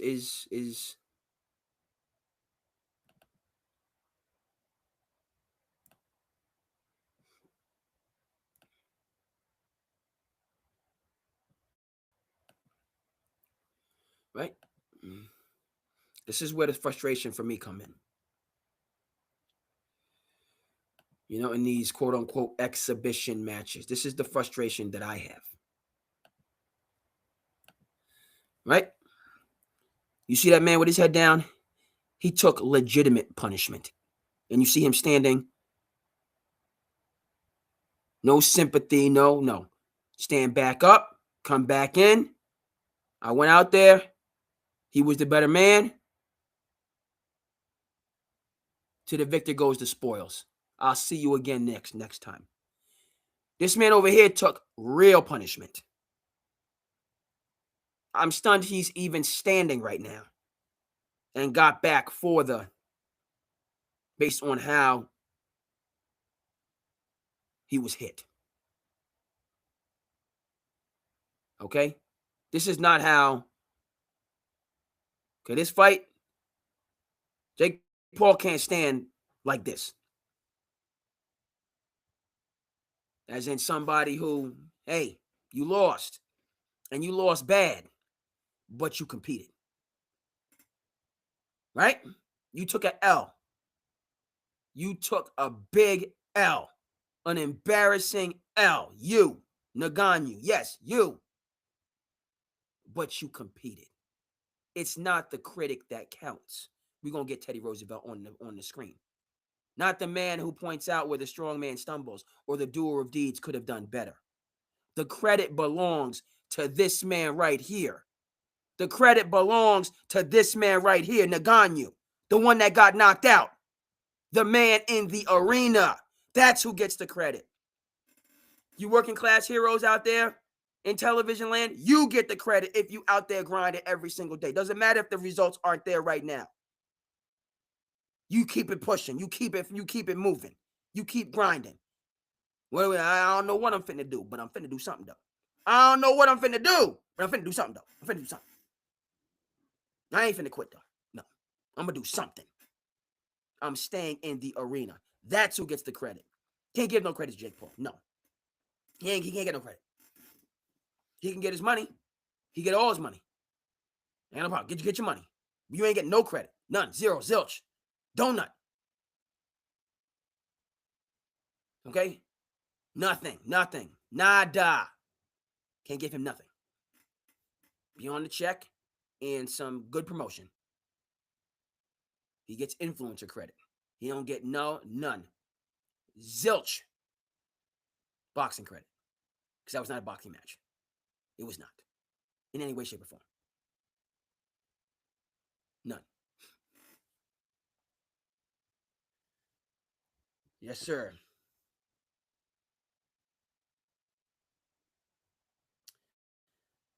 Yeah. Yes, sir. Yes, sir. Okay. These are two champions. Okay. We saw a champion tonight and an influencer.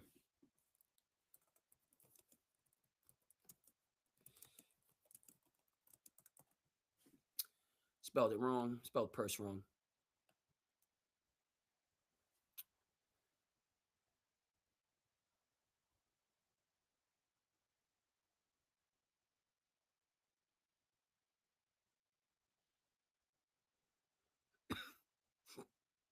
Folks, I don't know if I can always, because AI has at times led me astray. It has happened. It has happened.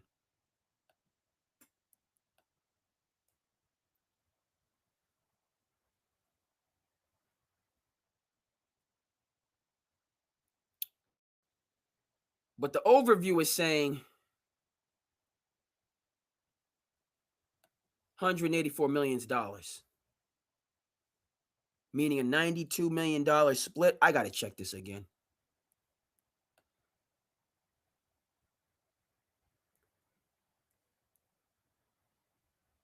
Some folks saying $267 million. Those numbers are that's beyond monopoly money. What are we talking about? Shout out to Ngannou. Shout out to Ngannou. We got a champion. Okay, real fight. Most definitely. We gotta take a look at these numbers, man. We gotta take a look at these numbers.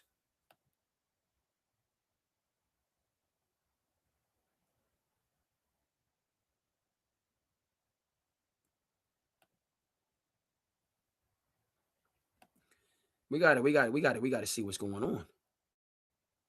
What's going down for the DJ crown? No, thank you. No, thank you. Got to get these two guys. Hold on.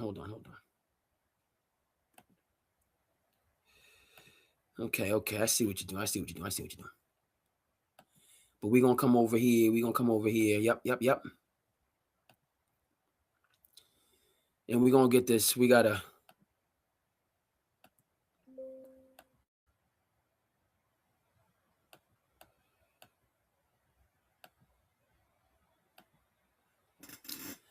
All right, a little bit of a production thing.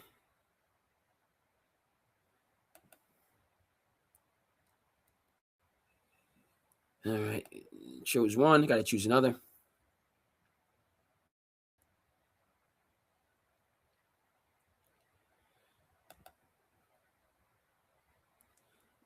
Mm-hmm.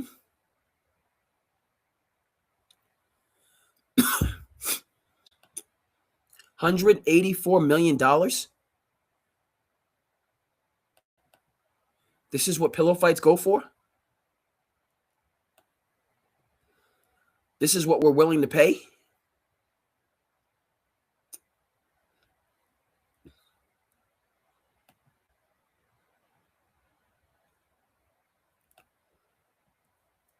$100.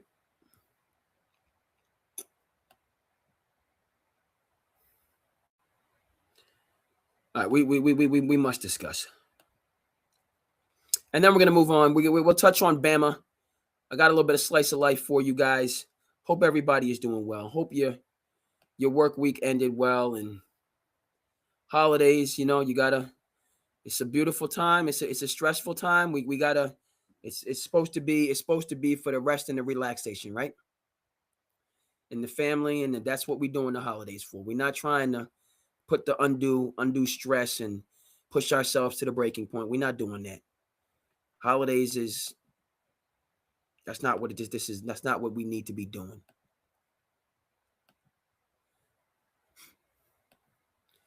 Folks, they saying 100. They the numbers are 100 mil a piece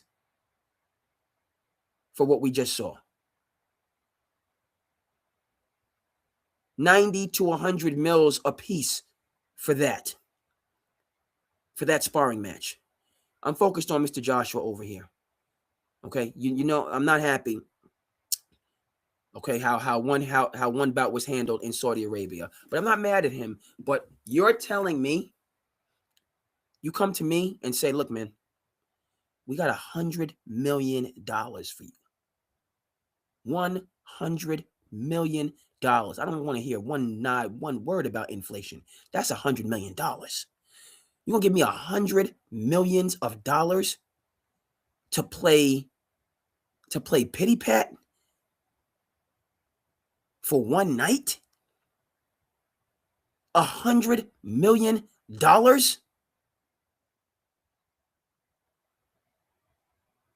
for some hopscotch? And all he really has to do is not hurt this man? Once again, okay, I'm the one that got excited and wanted to see fireworks. I don't know why. There's never been fireworks when Jake Paul has actually had to fight somebody who he might theoretically lose to. There's never been fireworks. Okay, there's only been fireworks where he's fought people much smaller and less skilled than him. Then there can be fireworks. Okay? I'm sorry, Nate Robinson. My apologies. You got some fireworks. But when the shoe's on the other foot, it can't be no fireworks with this man. It cannot.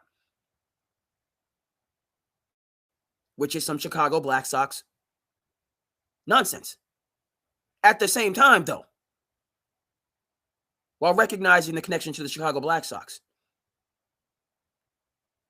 can I be upset with an individual, Anthony Joshua, or who the heck ever, that you come to me and say you're going to give me $100 million?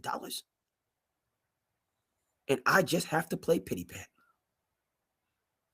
Like, do I need to knock this man out? Did he say something like, don't really know him. We live in, you know what I mean? We were in different circles, spheres of influence. Got no issue with him. He doesn't really have an issue with me. We're going to bring both of our audiences together. Get that bigger bag. And keep it pushing. We're talking 90 mils on the low end for pity pat. No. Joshua, you got to get your money. I'm sorry, I can't. If I'm sitting there, you know what I mean? Because this used to be, shout out to Larry and Muhammad, boxers would get money, big money. They'd throw generational money at boxers, but they'd have to fight. Ali had to fight Holmes for the generational money and the nostalgic glory. He didn't have to fight Howard Cosell. He had to fight a true champion to get all his money. You're telling me that if I'm a boxer, I can go out there and secure $100 million?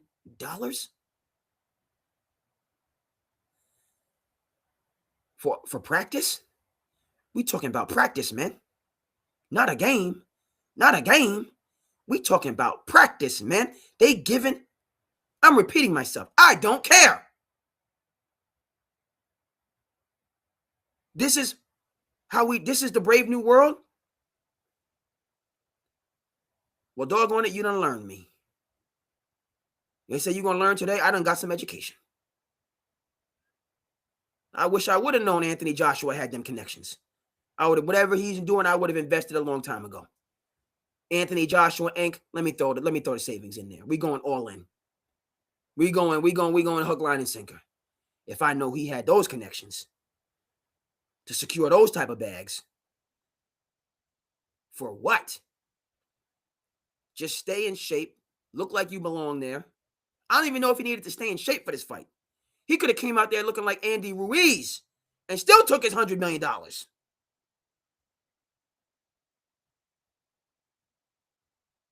Like, if Jake Paul and this man is Jake Paul is over here breaking bread. Now I got a whole different perspective on this now. He over here making it rain. He's getting paid hand over fist just to be himself. That's his job, just to be young and footloose and fancy free. Now, again, too much of a good thing isn't a good thing sometimes. So you got to, you're still human. You got to, you can't just too much cake. I'm going to eat cake for breakfast, cake for lunch, cake. No, that's not good for you, man. Get a little cake, get a little dessert, but then you got to have your nutrients. You can't have too much of a good thing. No good. No good. That's how it works. That's life. But shout out to Jake Paul. He has the quote unquote dream job. But within his dream job, he's going ahead and finding people and putting them on like this. Like, hey, bro. Hey, man. What you up to, man? You good? You good? You want to come get this bag? What kind of bag? We talking 9 figures. The slide that we had before, which is the money that DraftKings would have lost, 100 millions, that's what's going to both of these guys for that cardio workout. You getting 100 mils for the cardio workout? You go to the gym one time and break a sweat and give a couple high fives and get on the gym and play some Rocky, and you walking out with 9 figures? What?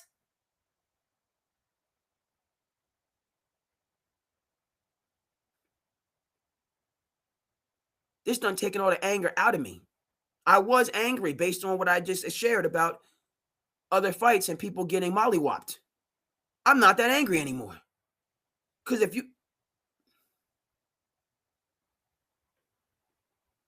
what is going on? Fighters don't even have to fight and can still get 100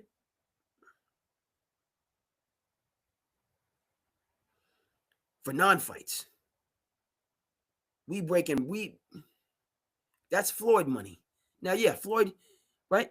Floyd has done this before, right? He fought Pacquiao, 10 years after they should have fought, and both of them, and we all, because Floyd Pacquiao, pillow fight. They both took home there, you know what I mean? So Floyd is probably the originator of this. Speaking of which, and I'm not mad at Floyd for anything, but he's not a better fighter than Canelo. No, he's not. He's not better than Canelo. No, and we'll put that. We can. The Floyd people can. I'm here for that. I'm here for that. But we'll save the Canelo. Canelo is the greatest fighter of his generation. Period. End story. And if we're gonna put respect on Canelo's name, we're gonna put some respect on Triple G's name too. We put respect on Triple G's name because he won that first Canelo fight. No two ways about it. Okay, back to this. This man over here, Jake Paul, is some kind of genius.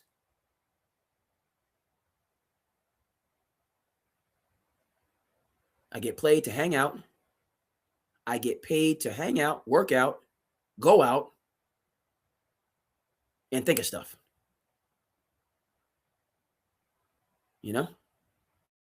That's my job. Work out, go out, hang out, and just, what do I want to do next? I think I'll try fighting Anthony Joshua in a pillow fight. Sounds like a good idea. How much can I get? Minimum 90 mils. All right, do the deal. Let's go. Right? Hey, Anthony, what you doing? You good? Got an idea. What you talking? You want to fight me? Or you say, no, we're not actually going to fight, though. We're going to pretend to fight. We're going to promote a fight. And then we're going to go out there and get our cardio workout for the day. Get a good, 45-minute. Get the, and then I'll see you at the club, man. 9 figures. Let's go. We good.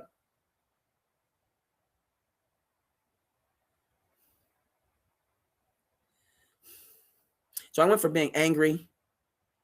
Now I'm just stunned. Now I'm just wondering,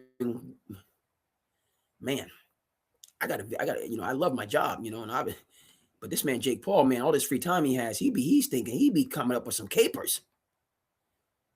Should how students have a gap year? We talk about a gap year. They take a year off and just kind of, a lot of, you see this after high school, take a gap year, get yourself ready for college, or after college, take a gap year before going to graduate school, med school, law school, right? Take a gap year. Give yourself just time to, you give your brain some rest.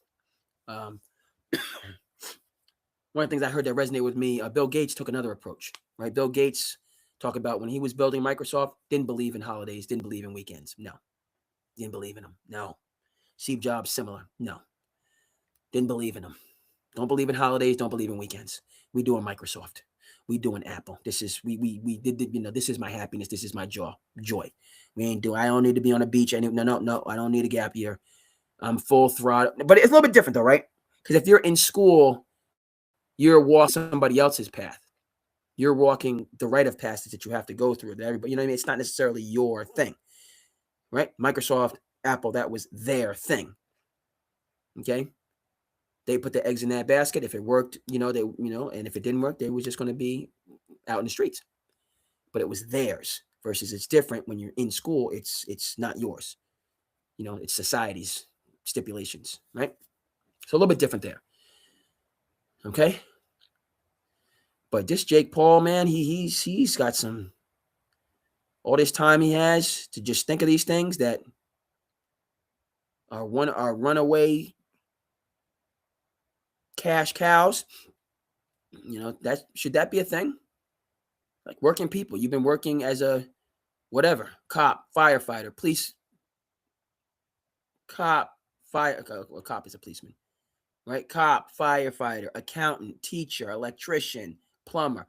Can we get some gap years in here? We need gap years for the working, to just, because if in that gap year you can think of something like this, pull this magic out of a hat, I'm going to have a pseudo fight. People are going to tune in. I'm walking away with 9 figures for what? We need gap years for the working. We need, right? You're just working so hard. You don't, man. Hey, work-life balance, burnout, put it to the side, folks. Give you some, don't let it, because we got influencers out here that's, now obviously every influencer and everybody's not Jake Paul, so he's one of one for sure. But still.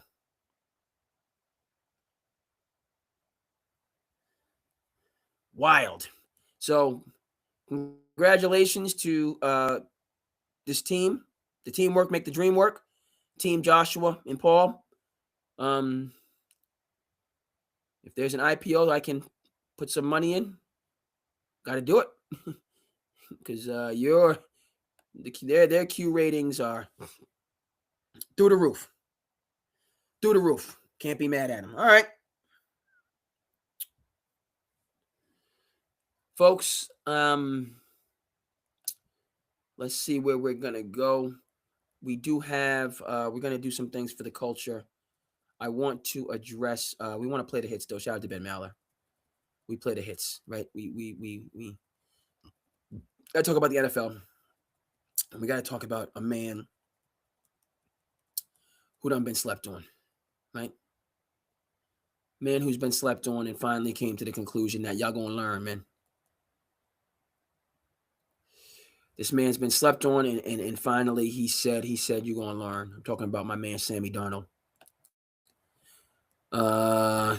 Everybody's busy, you know what I mean? Chris comes through bringing the good commentary.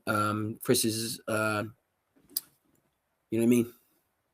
Participant. Sometimes they say friend of the show. Chris is a participant in Sand City Sports. You know what I mean? So, but we got to talk about the thriller that took place last night. We got to talk about the thriller. Wasn't a thriller in Manila. Yes, sir. We get that right up there. Get it onto the screen for the people. And I hope everybody, hey, it's a Friday and I'm ready to sing. And let my Sand City. No. So wrong grid. Let's get it in the right grid. Let's step the production game up. You know what I mean? Boop. Let's go. And we're going to talk about the man of the hour.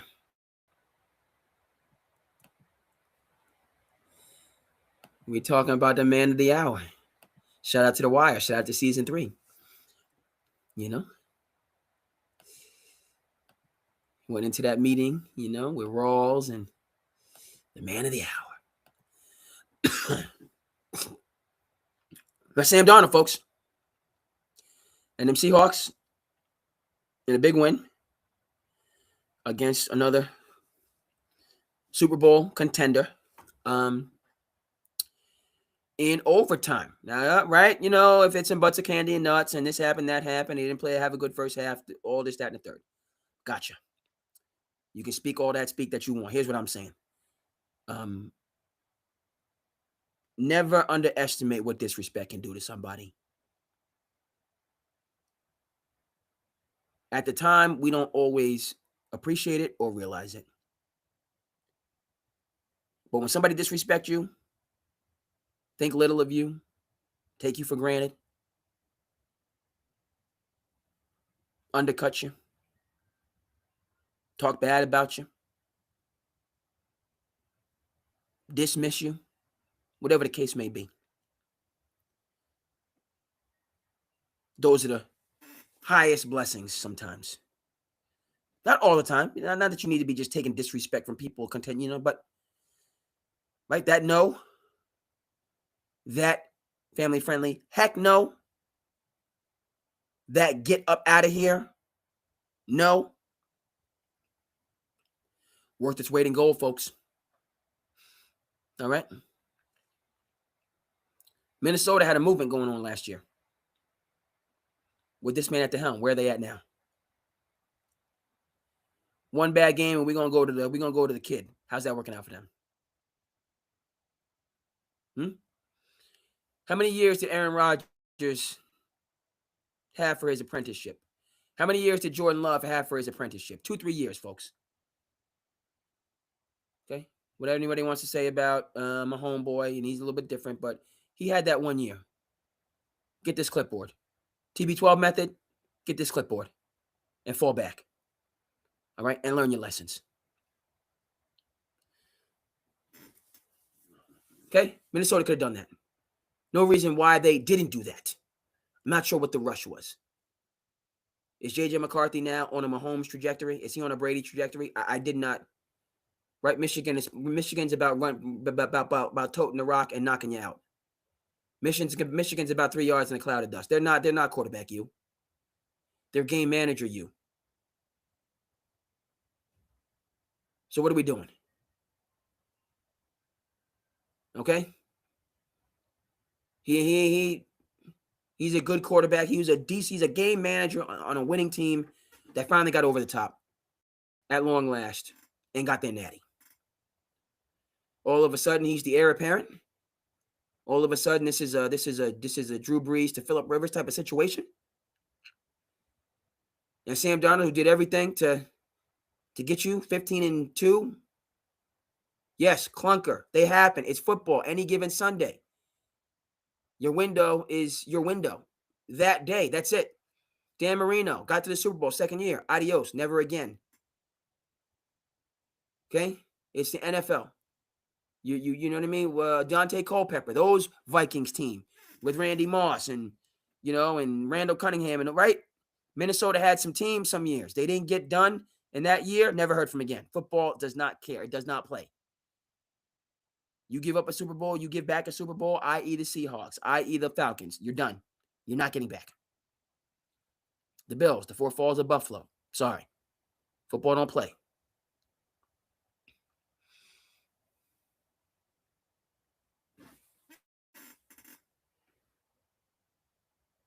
Okay, now, I say all that to say they needed to trade Sam Darnold. No, I say all that to say, why did they blow it up after that one attempt? Yes, I've given you a number of examples of guys that did not get back, but they had, you're talking about Dan Marino, Hall of Fame careers. Okay? The Randy Moss Vikings were contending teams. Why would you blow it up after 1 year, or specifically one bad game? I don't get that. Hurtful for you, and a ginormous slap in the face for this guy. So that's why, again, folks probably want to see not folks, the NFL would like to have the major markets, the Rams, the Patriots. Okay, right? Denver, right? Known historic teams breaking through into the Super Bowl. They would like that. But that doesn't mean that's what you're going to get. It would have been great to see Detroit break through last year. Upstart Washington team shut it all down.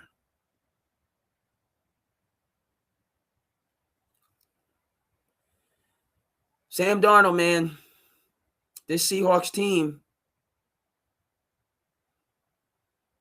okay? Afterthought for me going into this season. Toast to the town at present.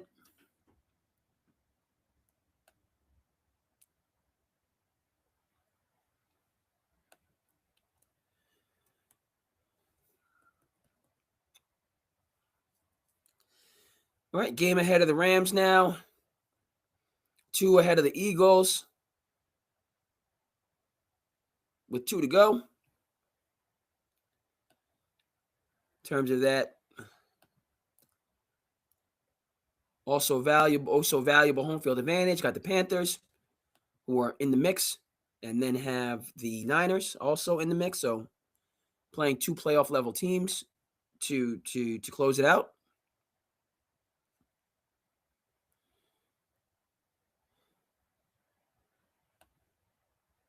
Sam Darnold has nothing to prove and has everything to prove and nothing to lose.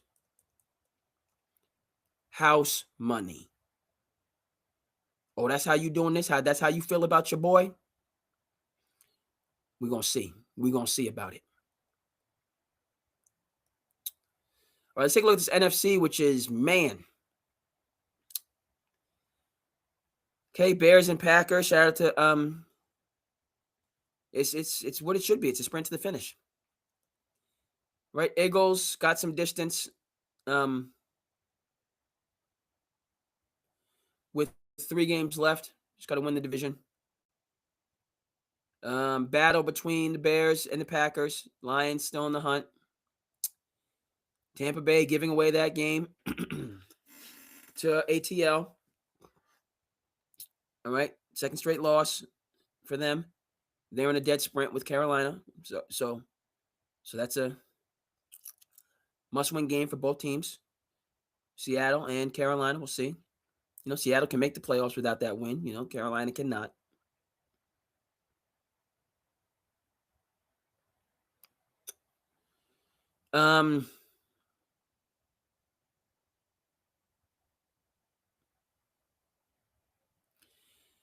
And we have the Niners, the Rams, and the Seahawks. All right. There's a logjam in the NFC West. There's a logjam. NFC North. Right. We got 3 in the West. Deserving. Really 3 in the North. Detroit seems to have fallen off the pace. I'm a Dan Campbell guy. Want to see him in the playoffs.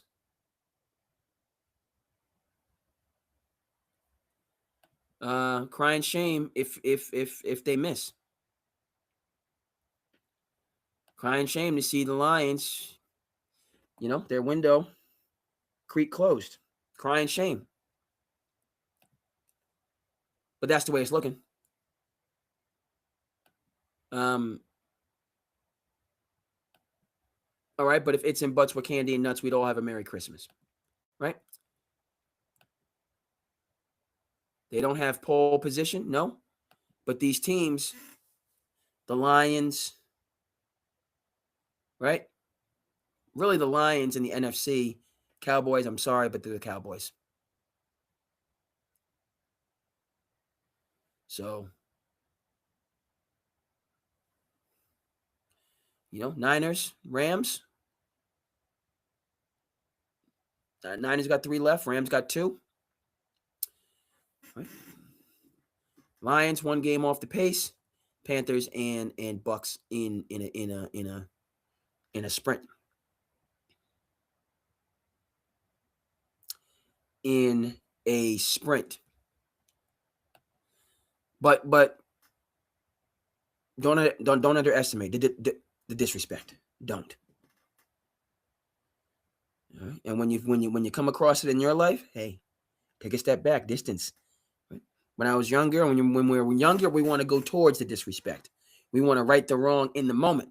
We get a little bit older, we realize, take a couple steps back, give myself some distance. This is what Sonny was saying in the Bronx Tale. Well, but they owe me $20. They're out of your life for $20. You don't ever have to deal with them again. What's it going to cost you to get that $20 back? How much aggravation? Versus you cut them off, you're out of my life. Hey, that $20 in the scope of time, it's going to seem like an unreal discount to get that, that dead weight out of my life. Right? We want to go forward when we feel disrespect. We get a little bit older, we go backwards. We step back. We give ourselves some distance. We internalize it, turn it into fuel to light the fire. Okay? And when we sprint past that hater, that naysayer, we don't even take time to look to the side. Okay? They'll be looking. They'll be, so-and-so, that they was, what? That, no, they, All right? As I breeze past, all right, keep it, you know what I mean? I'm going to keep it moving. Anyway, we don't even need a how you doing. I'm going to just breeze past and be on out. I'm gone. So, Sammy D, hey, Seahawks, and it's wide open. There's no, but he's on a movement. He's got a movement. You got a movement going on. No doubt about it. Okay, so we have, okay, Patriots now. Okay. They're in a situation. They gave away a dub. They gave away that dub to the Bills. Gave it away. They gifted them the dub. And now, playing against another team, Hungry. Nothing to lose. Right. Pat's got to go ahead and get it done. They got to, the Steelers had the chance. Steelers had the chance to take advantage of B Moore when they was down. Didn't do it. Didn't want to do it.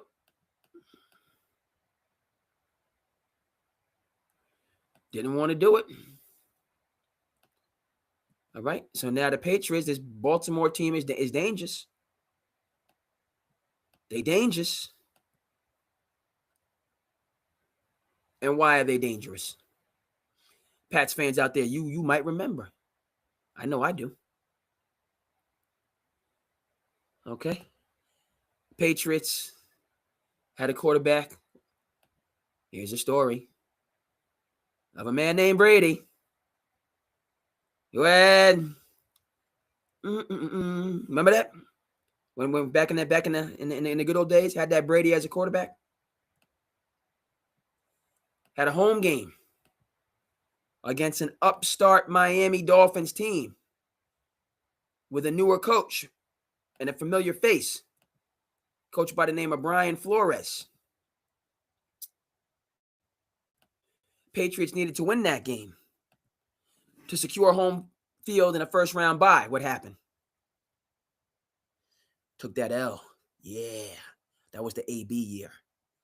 Belichick, that's I was team Belichick, hook, line, and sinker. I was team system. Systems win championships. I was on that Kraus bandwagon. Systems, not players, win championships. That's how I felt about it in those times. By the way, shout out to Jay Fish, the Jay Fish Foundation. Don't know if you're right. Jay Fish Foundation, my shirt. Yes, sir. Shout out. Yes, sir. Jay Fish Foundation, based out of Harwich. Great cause. Great organization. They had a 3-on-3 tournament a couple weeks back. Okay. It was very successful. Shout out to the Jay Fish Foundation. Right. Patriots lost that last game. Team they should have beat. Dolphins, Flores, upstart, had to now play in the first round. Got a home game against the Titans, coached by this man. How'd that go? Dynasty over. So the Patriots, right? 3-point dogs, I believe, going into B-more. A lot of folks are on the Patriots because they got a movement going. This is where you cut your teeth. Okay? It's easy when you don't have no expectations. When folks don't see you coming, you get to jump on them. Okay? No more of that. Now you have expectations, New England. Okay? People circling that game on the calendar. It's getting pushed to that high visibility spot. Had Buffalo, on the canvas, ready to go. Those are the type of things that shift momentum and can swing things. So it's a must-win game. Yeah, and I know every game is must-win. Fine. But I see this Patriots team as being momentum-based rather than resilience-based. Even though they are resilient, right? They win all these games straight, then they can go cold and lose all these games straight. Because they're not winners just yet. It's amazing that we're even talking about them based on the dysfunction that's taking place in this organization as playoff and contending teams. And Buffalo is chilling one game behind. That's why that, you know what I mean? That loss hurt. Bills winners of 3 straight. They're just chilling right there. You lose another one now. Okay. So Pats falling off the pace. Denver has established themselves. Winners of 11 straight. Okay, we got Denver. We got the Chargers in the Western. Wasn't to be for KC. Okay, Houston. Jaguars had to Trevor Lawrence. I'm missing Travis Hunter, who's a dude, who's on my fantasy team, and just a good dude. Good guy, hard worker. Okay, Jaguars and Texans are right there. Jaguars 5 straight, Texans 6 straight. I love it. People forgot about CJ Stroud. He ain't gone nowhere. Colts injuries, bringing Phillip Rivers from his AARP meetings to try to salvage it. I can respect it, but you can only do what you can do. 2 games off the pace. Nobody wants to win the AFC North. Ravens did everything they could to lose it. Steelers wouldn't allow it. So that's going down to the wire. And then, this is folks are jockeying. Okay? Patriots are a good story. It's good to have the wind at your back. It's been a number of difficult years. Okay? But they're not the most tried and true in any way, shape, or form. It's a good story. We can lean into yesteryear if we want to, the good old days. But that's what did Slim Charles say, right? To Bodie, season 4. Bodie come through to Slim Charles and say, if this was, Marlo was, what was Marlo doing? Marlo was, hey, you know what I mean? So this thing that you got going on here on the outskirts, you know what I mean? I've been letting you do what you do for a little while, but, right? It's my time now. So you, right?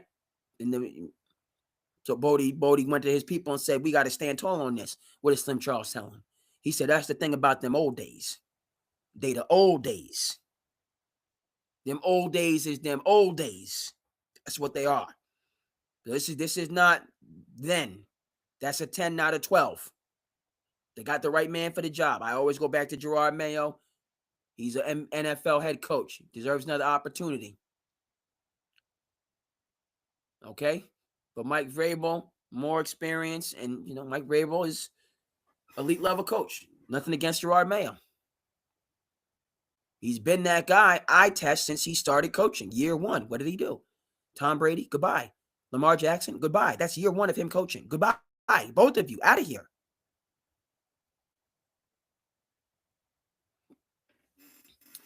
Okay? But you can't rely on that. They got to get it done. Put Baltimore away. Put them away. Put them away. You should have put Buffalo away. Woulda, coulda, shoulda, didn't. Don't get cute. This is now, right now, you gotta win at the Kansas City, and they're down right now, but they had it going on.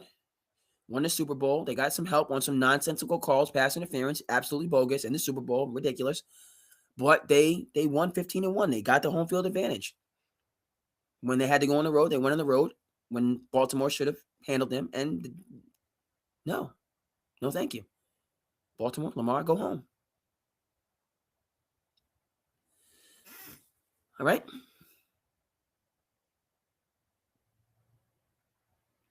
Anthony Joshua finds an opening in the 6th round. Anthony Joshua found an opening in the first seconds of the 1st round and decided to play pity pat. I ain't mad at him. But let's please. All right. So I say must win. Okay, because I don't see this Patriots team being a New York Giants 9-7 Tom Coughlin coach team. But they might be. Yeah, okay. I say go out there and get it. Get that 2nd seed. Denver might have the first lined up, but you can still, right? 1st or 2nd seed, 1st round bye, home field until the championship game. Set you up for that Pats Denver throwdown out there in the Mile High. Okay. Or let Trevor Lawrence get heated up. Let CJ Stroud go ahead and heat it up. Sean Payton yelling at people, screaming at people. It's successful. They don't want 11 straight. Okay, they're the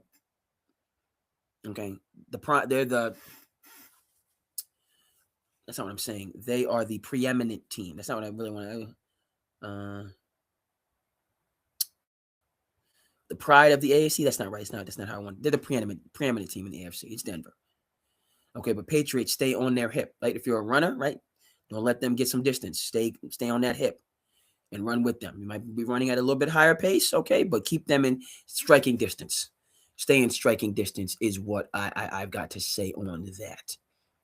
Okay, so that's hey. How's everybody out there doing in television land? Sand Cities, Friday night. We saw the pillowcase. We saw the pity pat. Right? Saw the pity pat match. Okay, we talking NFL. Let's see how everybody out there is doing in television land. Everybody is good. On your Friday, Sand City, Passion Project, making it do what it do. No end in sight. Shout out to the J Fish Foundation. Yes, sir. Folks, Sand City, I've been thinking we're gonna start having some days. We're gonna start having some days, folks. Okay. What I mean? Sand City is doing Tyler Durden Tuesdays.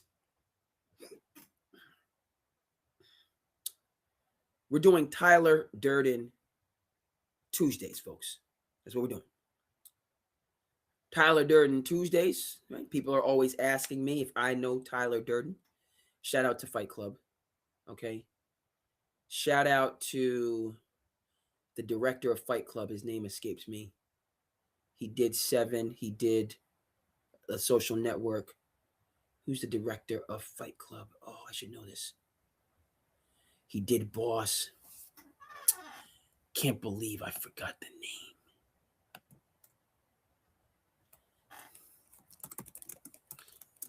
So many solid things.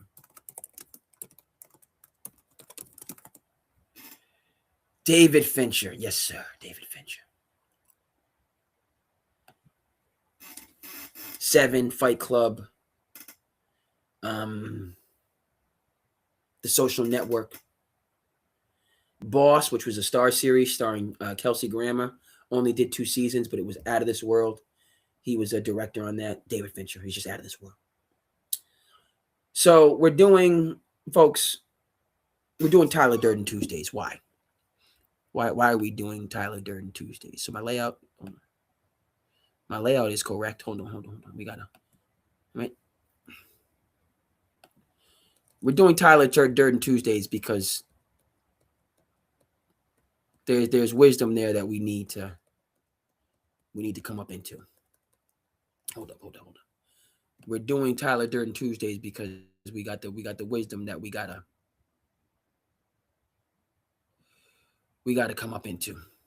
We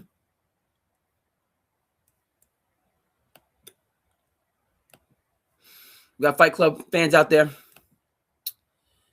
I've heard the book. That's not even really a statement because you know, good movie, good book.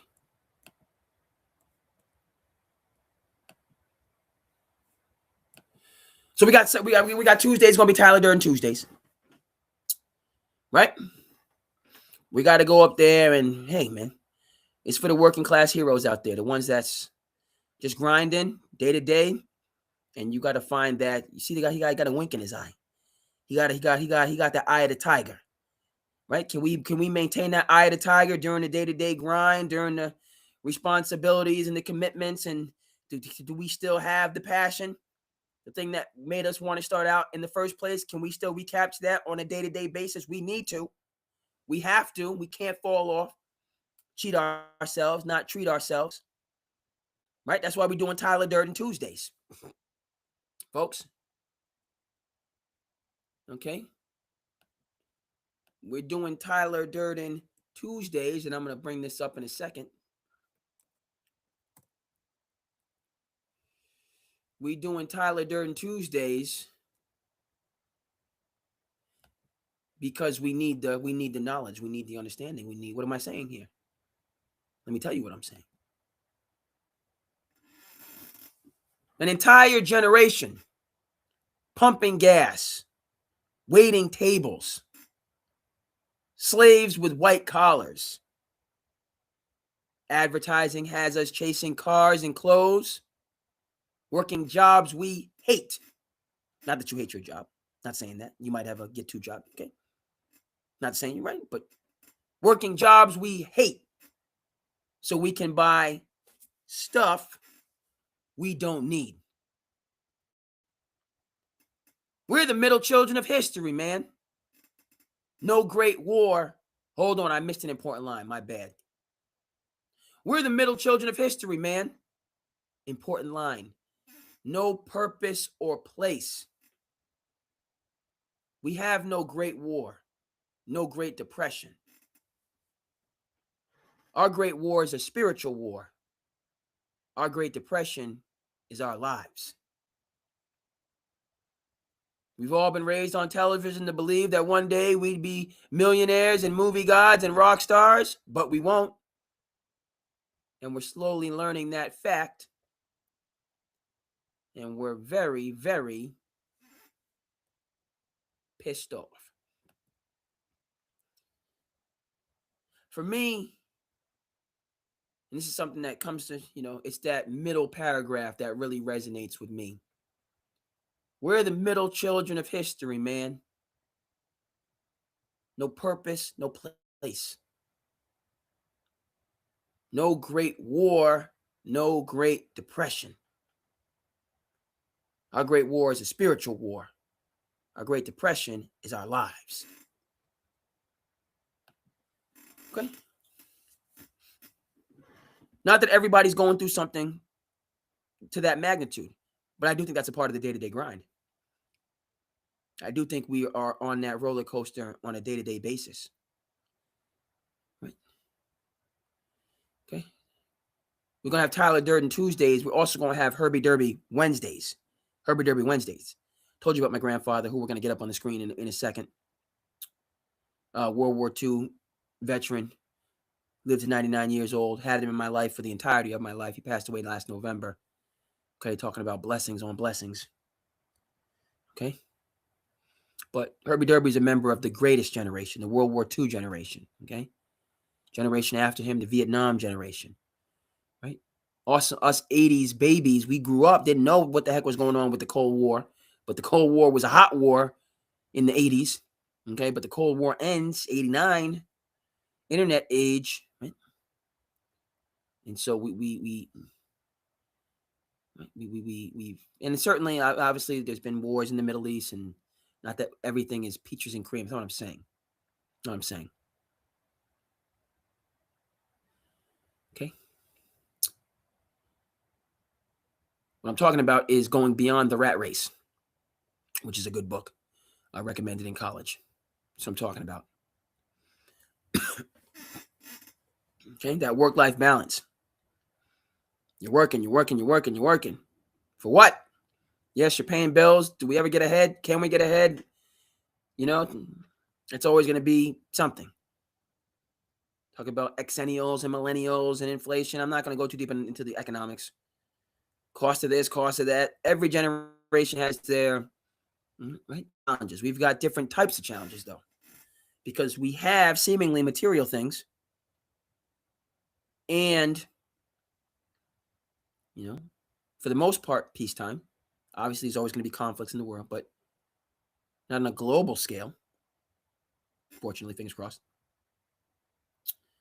Okay, but how do we deal with day to day? Somewhere in that middle class, lower middle class, middle class, upper middle class, wealthy, working class, right? How do we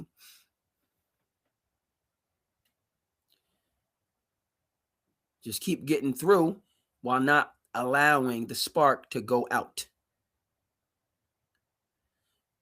We can't let that spark go out. All right. We might not be a millionaire. We might not be a rock star. So what?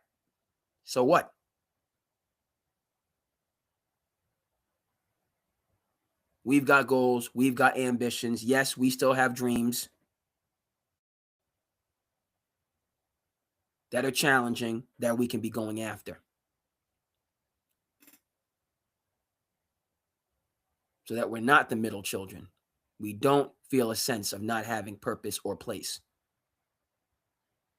It's different. Okay.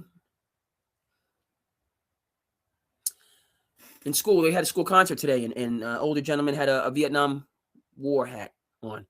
I thanked him for his service. Thank you for your service. That's the hat my grandfather used to wear. People used to just come up to him all the time. Right? He's only, you can only get it. It's a certain type of a hat, and we don't do no knockoffs on this. Ain't no counterfeits on this. If you served. You see the Vietnam hat, there's fewer and fewer, the greatest generation. World War II, right?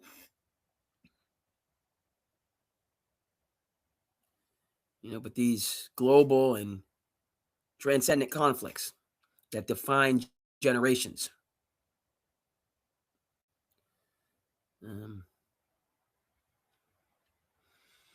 So Tyler Durden Tuesday, that's what it's all about. And we'll go through. Obviously, there's more quotes where that comes from. But we doing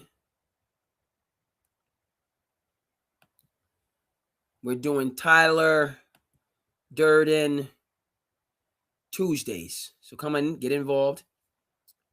Yes, sir. Tyler Durden Tuesdays. I let it be known we're going to get it for you on the screen. I got to get it. So we're doing Tyler Durden Tuesdays. We're doing Tyler Durden Tuesdays.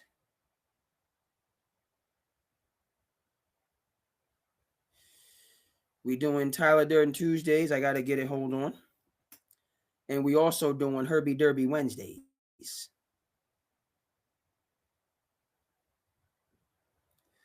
It's going to be Tyler Durden Tuesdays.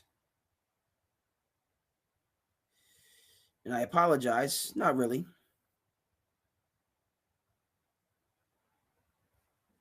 We're going to get it for you on the screen. No doubt. We got T Durden Tuesdays. And then it's going to be Herbie Derby Wednesdays. Right? I always like to talk about the old timers. Shout out to No Country for Old Men. Always like to talk about the old timers. I never miss a chance to do so.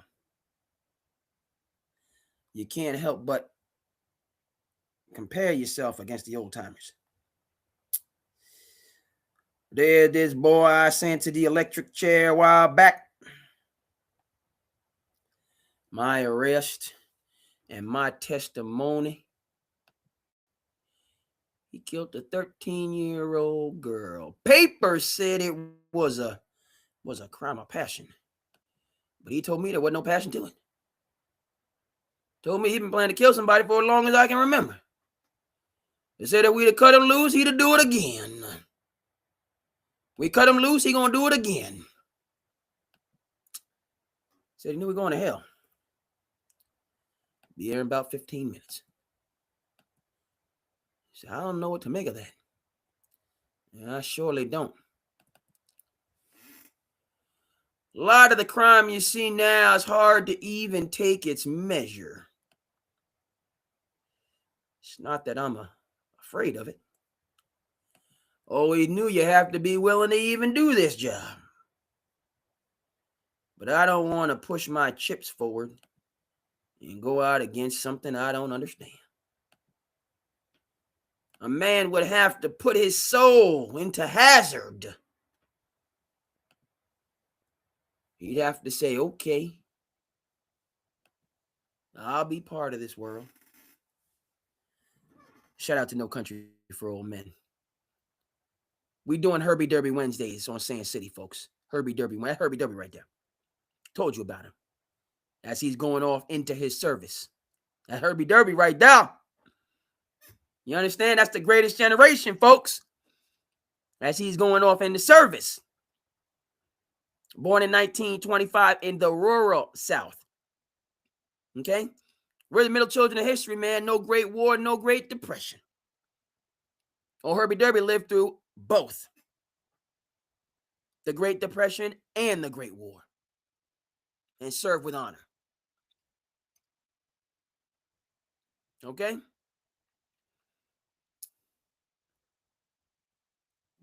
Lived to be 99 years old, full head of hair. You know? Comb to a T.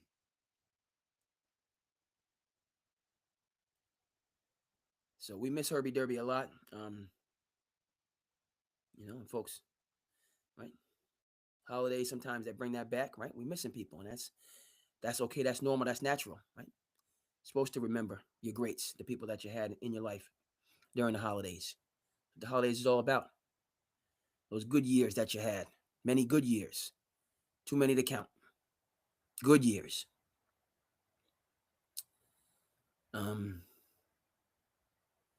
But just so much wisdom and perspective, as I said, unimaginable. Born during the Great Depression, born in 1920, in the rural South. What? The height of the Jim Crow era? Let's throw that in there too.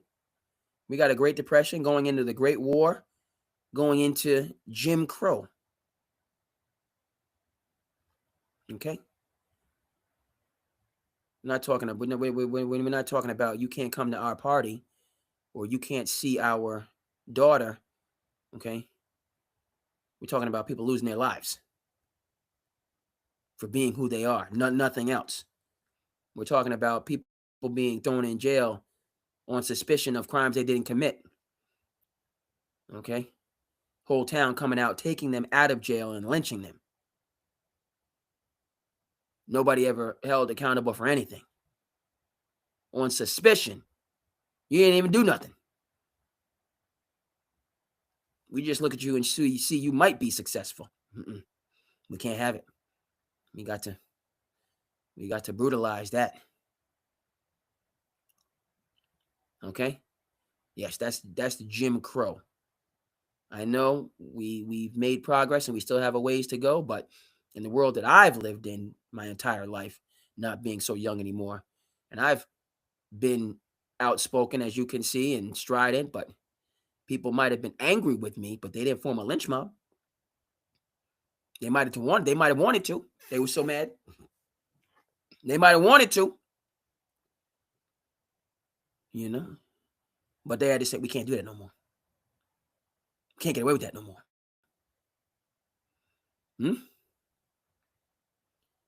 Beating, brutalizing, killing, maiming people for existing, working, striving, building, contributing, expressing, innovating. Huh? That's what we're talking about when we say Jim Crow, when we say domestic terrorism. Right? And it's not something that's only the African American community. Let's be clear on that. We go through the annals of history. It's a dark and sordid tale. incredible heights. Clearly, can you believe this? Your boy, the Cape Cod Kid, Passion Project, doing what I love to do. Okay, getting it out there.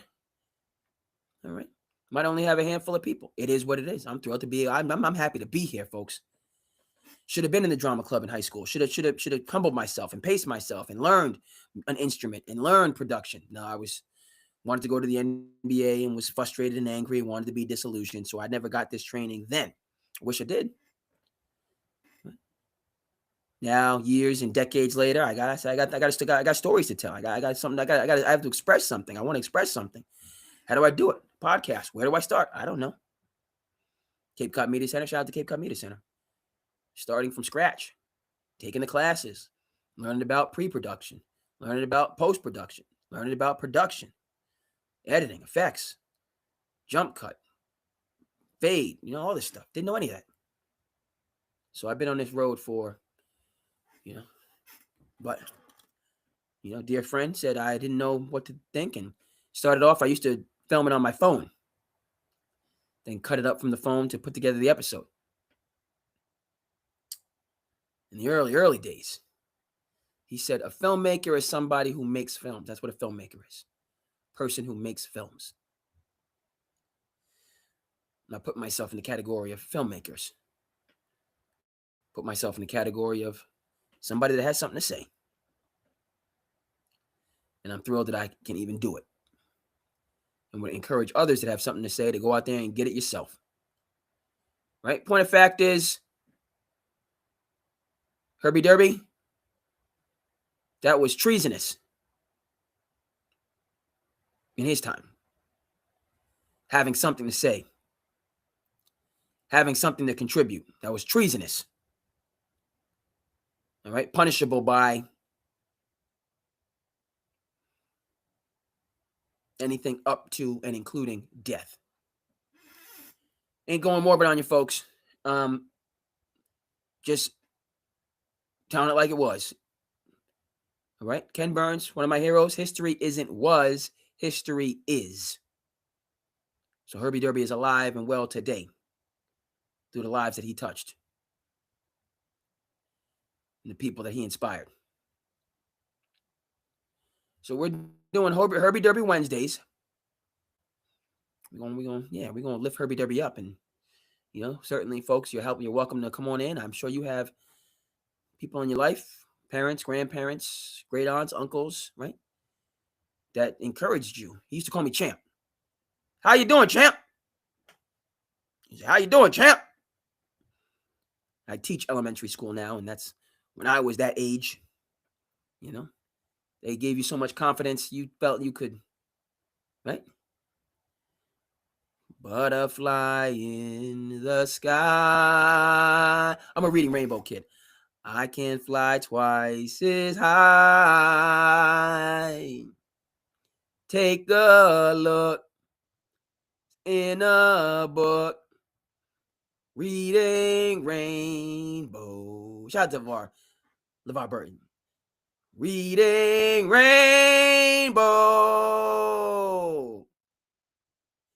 I can go anywhere.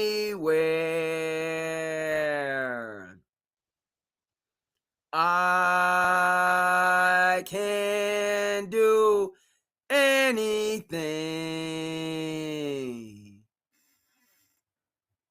Gotta take a look because it's in a book. That Reading Rainbow. What? Right? So that's my childhood.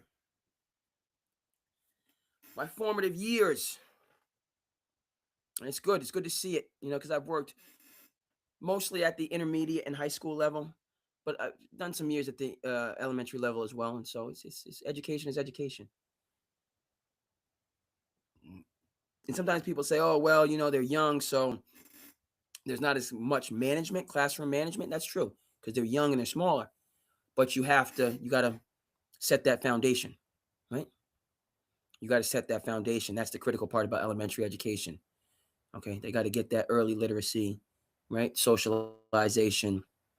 Okay, we got to get those habits of being, right? That's the real work. We don't think about it when we get older, Okay, we go back to elementary school. If you got kids out there, you're going, it's like, remember the first time I started teaching elementary school, I was like, why is everything so doggone small? Because you were smaller. That's why everything is smaller, because you were smaller. You didn't realize that at the time. You just thought it was normal. No, you were smaller. Right? But that's the foundation, right? And you do your best and you work hard, and it makes a difference. It makes a difference. It makes a huge difference to set that strong foundation, because those misses, those successes, that's what you're going to go back to for the rest of your life. That's the foundation. That 35-year-old, 28-year-old, 42-year-old, 51-year-old, 23-year-old that's struggling, right, is still wrestling with the ups and the downs of their formative years. Yes, their elementary years. Okay? Or they're leaping, they can push down off of that strong foundation and catapult themselves into the quote unquote real world, right? Real world. Because that strong foundation has been established through hard work and dedication and consistency. So now they can go out there and fend for themselves. Out there in, extremely competitive and unyielding society that you and I both know very well. But the point of fact is, back to Herbie Derby, and what I saw today, which was a beautiful thing for the concert, place was packed, mobbed. Mom, dad, sister, brother, cousin, uncle, grandparents, coach, mentor, they was there to support the youths. Right? And it was a beautiful thing to see. Okay. Kids really appreciate it that age. They really, it means a lot. And they're just expecting, they really grow from that encouragement. And it means a lot to the family and support members that are there with them on the journey. It means a lot to them as well. Okay? They took time off the job to be there. Okay? But they go back to the job with some perspective, with some insight, with some hope, with some joy. Yeah. To keep going. Yeah.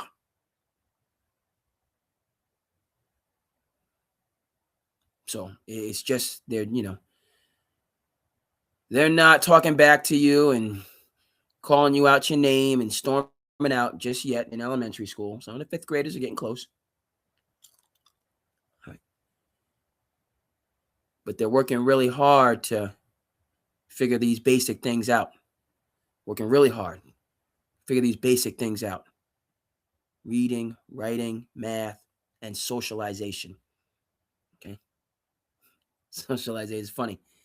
Funny you see the kids, because it's you see the kids. You don't, it's the beginning of the day, for drop off, they wrapped up on the parents' leg, they don't want to leave. They don't want to leave to go to school. Oh, you gotta go. You gotta go. I don't want to go. I always like going to school. Get my school lunch, man. Get my pizza. Get my pizza for school lunch. My OJ. I was eating good. And I had some, box. My parents made lunch too, but I was getting that good school lunch. It was a beautiful thing. So Herbie Derby, yes, sir. We're doing Herbie Derby Wednesdays. We're gonna get they're gonna be on Wednesdays. You're gonna be hearing, and there's so much to share. And then again, folks out there in television land, you might have some shares about the greats in your life. And I'm here for it. Right? Because I always like to hear about the old timers. Yes, sir.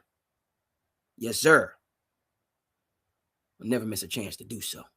Shout out to Herbie Derby. Herbie Derby Wednesday. I know it's Friday, but we're going to be doing Herbie Derby Wednesday. Show enough. And then we got Tyler Durden Tuesday. We got Herbie Derby Wednesdays. Not sure what Thursdays is going to be yet. Monday's not sure. We're doing Forget About It Fridays. we doing Forget About It Fridays.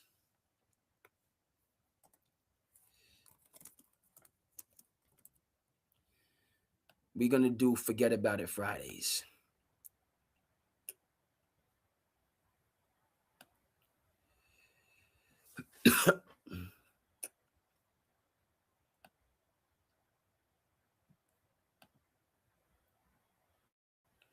Right? And yep, we got it right there. We're going to get it right there for you on the screen. You know, I'm a fan of cinema. Talked about cinema. We got, and we Sand City, we going in right now. So it's a Friday. It's so Sand City, this passion project is just taking off. There's no end in sight to what we're doing. I know it's getting a little bit later on the East Coast. It is what it is. We going Sand City, we going to the wheels fall off. Lock in, jump in. I know it's late, so y'all might be getting the beauty rest. We got a couple ball games tomorrow, a couple important ball games. So I hear that 100%. But in terms of this and the passion project in Sand City, no end in sight. So we doing Forget About It Fridays. Shout out to Brian De Palma. Okay. Brian De Palma, who did Carlito's Way. Al Pacino joint. Indie, right? People don't. Carlito's Way is up there. Right? Urban crime saga film. It's up there. And this is Donnie Brasco. Clearly. Okay. Another like people don't put Donnie Brasco in the same category. No, I'm not saying that it should be. Because if everything is great, then nothing is great, right? So everything can't be Goodfellas. Everything can't be The Godfather. Let's just say that right now. Everything, you know what I mean? Right? The Godfather to start with, 1 and 2. I'm partial to 1. And then Goodfellas, okay, they're right, but like I say, you know, if you love Training Day, don't sleep on Brooklyn's Finest. So if you love the Goodfellas, and then you got it, then obviously people Donnie Brasco. And this is where the word fugazi came into the culture, right? From Lefty. From this scene, it's a fugazi. What are you talking about? What are you talking about? It's a fugazi. Give it to your wife. What do you mean? It's a fugazi. You don't think I know what a fugazi is? Hey, pal, you barking up the wrong tree, my friend.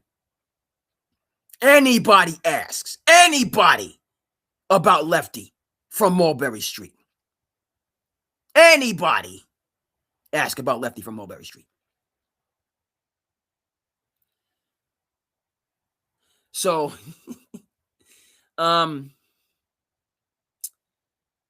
yeah, you know, those films, and it's not to glorify and glamorize and all the rest of this stuff. It's telling the story, the good, the bad, and the indifferent. It tells the story, the highs, and there's deep down lows. Okay, some highs and some deep down lows. So there's no sugarcoating anything. But a solid film based on a book. Went ahead and read the book, you know, just about these undercover investigations and, you know, what it does to the individual, you know, Donnie Brasco, FBI agent, Lefty, organized crime member. But just in those interactions, you learn just things about life, the pecking order, the hierarchy. Okay. Not just terms, but realities. And the reality of Donnie Brasco is Lefty. Again, speaking of, you know, no Great War, no Great Depression, no purpose or place. Lefty clearly has a purpose or place. You know, he's, you know, member of 5 families, right? But he has plateaued. Lefty is middle management, and he's not getting into upper management. So that bothers him. And he's getting leapfrogged by other people. Right? We think that we're going to have these long careers and we're going to work our way up the ladder, and I might have it, you know, I might not get it this year, but I'll get it next year or the year after, and all that stuff. We're going to get there. That's what we think. We think we're going to make it. But then life happens, right? And we can become stagnant at times. And we don't get that promotion or the raise or the job we were qualified for. And next thing you know, we take a couple steps backwards, and next thing you know, you look up and the Utes pass by you. Now it's supposed to be yours, but you've been passed over. And how do we deal with that? How do we adapt, adjust, stay positive, stay hungry, stay inspired, and keep it moving? So that's what a lot of this film is about. For those that have seen it, for those not, you got Lefty, you got Sonny Black, Sonny Red, all the guys. So we're gonna do Forget About It Friday. So we got Tyler Durden Tuesday, we got Herbie Derby Wednesday, and we doing Forget About It Friday on Sand City Sports. There's a Fugazi. You know what a Fugazi is? Forget about it. Okay. Right? My mother can hold her head in any neighborhood in this city. Forget about it. In all the 5 boroughs, I'm known. Forget about it. We doing Forget About It Fridays on Sand City. Come through. Let me know what you think. Good, bad, indifference. Indifferent. We don't want to be indifferent. No, indifference is the same way as indifferent. I got you. So we're gonna get on that. We're gonna get on that for sure. Okay, so just a little bit of a preview in terms of what's coming up on the horizon. Sand City, Passion Project, Friday night, pillow fight. Let's go. Okay, I'd be remiss if we didn't talk about college football. Had a big game.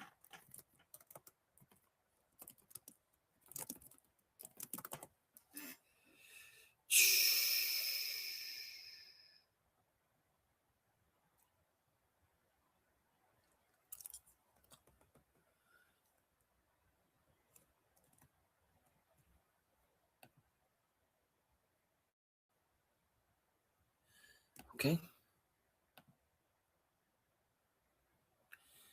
Yes, sir. We got a J5. So we got to convert this over. Let me see if I have the. Should be.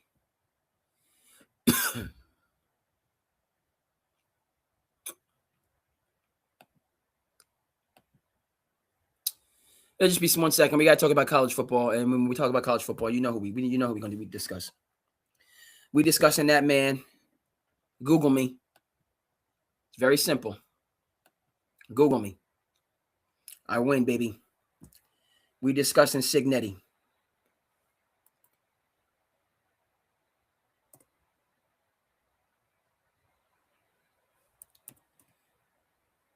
We are discussing Cignetti.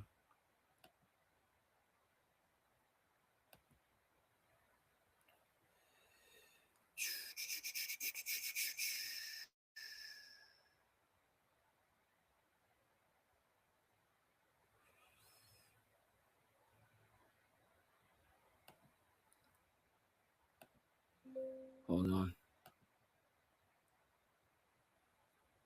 You got to select the file. Yeah, there you go. Oh, no. You know what this is. Yes, sir.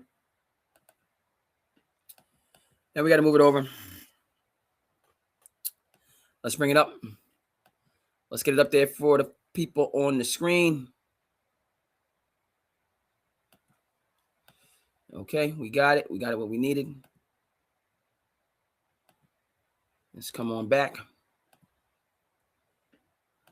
Bring it back. Here we go. And we gotta get in. We gotta touch base on this college football. Maybe another topic or 2, or 3, or 4. No end in sight, folks. When it's time to cut loose, we out. We out.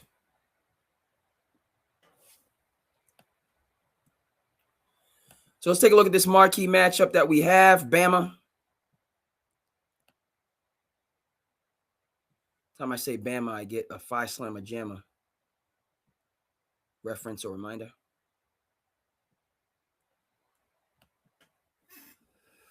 Okay.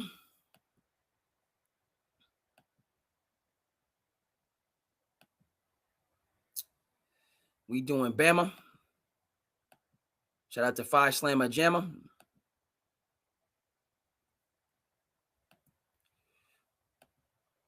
Okay, so we got Indy, we got Bama. Okay, the halves and the most recently acquireds, right?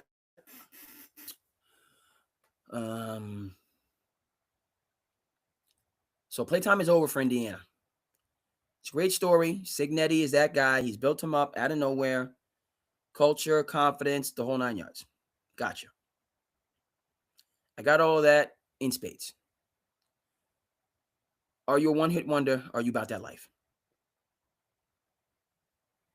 Okay. So Indiana, they've won. They've continued, so I don't see any reason, even though like you're looking at this and you're like, obviously Alabama is the better team, but they're not. Indiana's the better team. The tides have turned.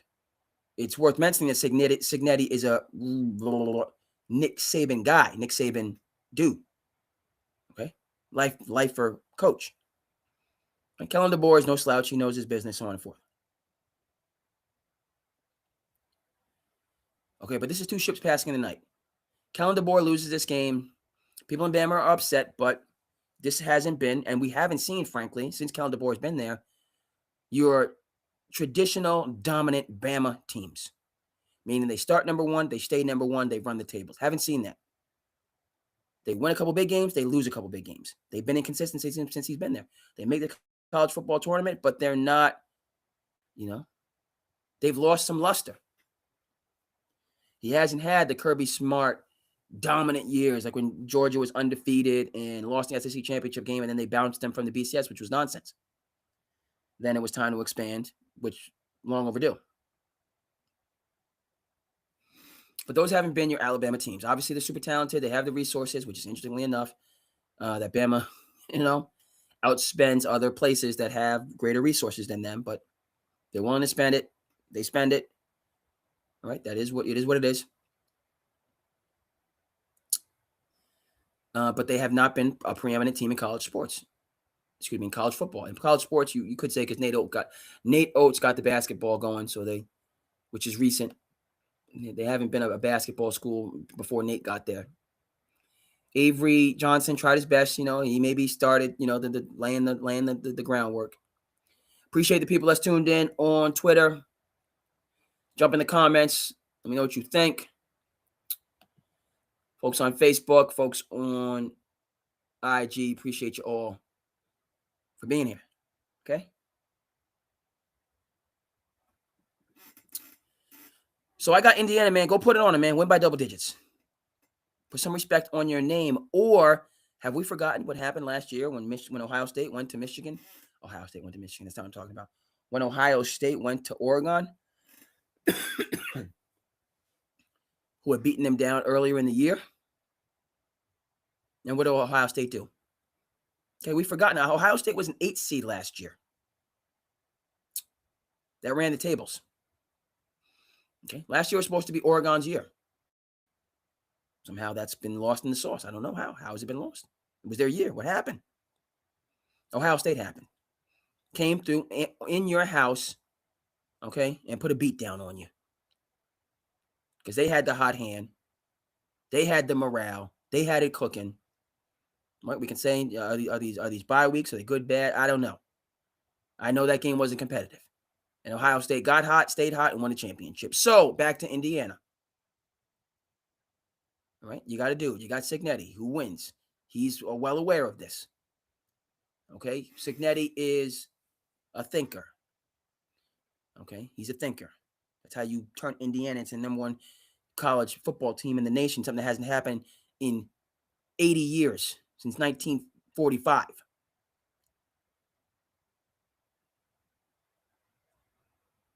Okay, he's a brainiac. Not that he's not a motivator, but highly intelligent. Okay, so he sees it coming.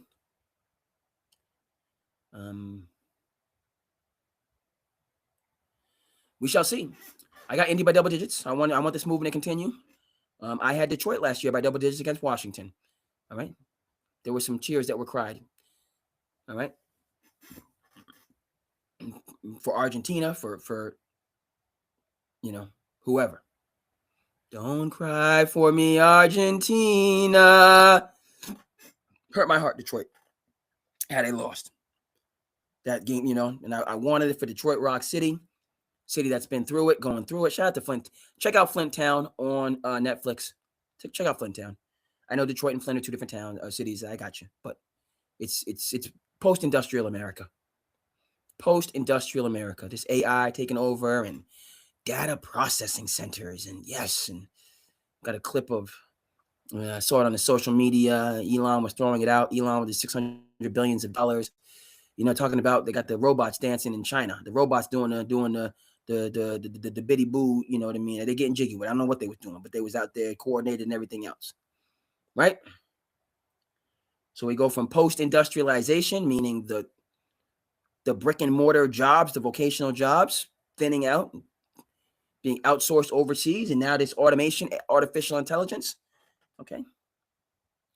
Right. Your white collar jobs. Right. Being assumed by a supercomputer somewhere in rural Texas, or wherever they're building these data processing centers. Right. Brave new world.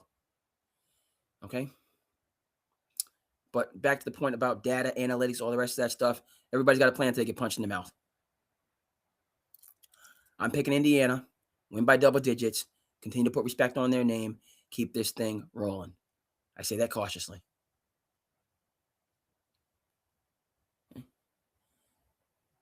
NIL, these 1-year propositions, it's wild. It's a wild west. It's not good for player development, personal development, any development.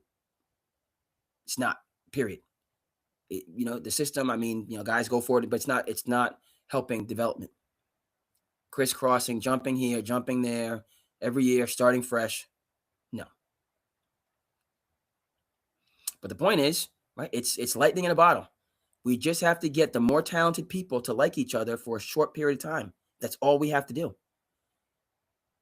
And Alabama, more than likely, has the more talented team. So if they now stop bickering, put the NIL money down, put their podcast down, and just lock in 100% on football to win one football game, right? Alabama wins this game.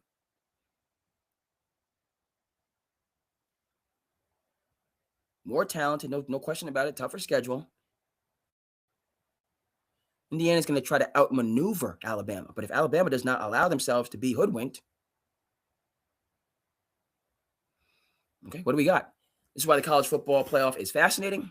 I'm staying Indiana, Team Indy, but I'm nervous about them Bama boys. Them Bama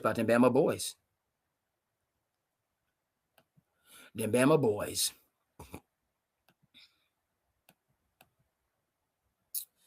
Yes, sir. Yes, sir.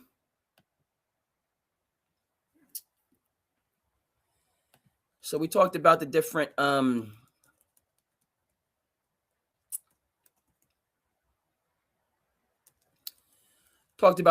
days.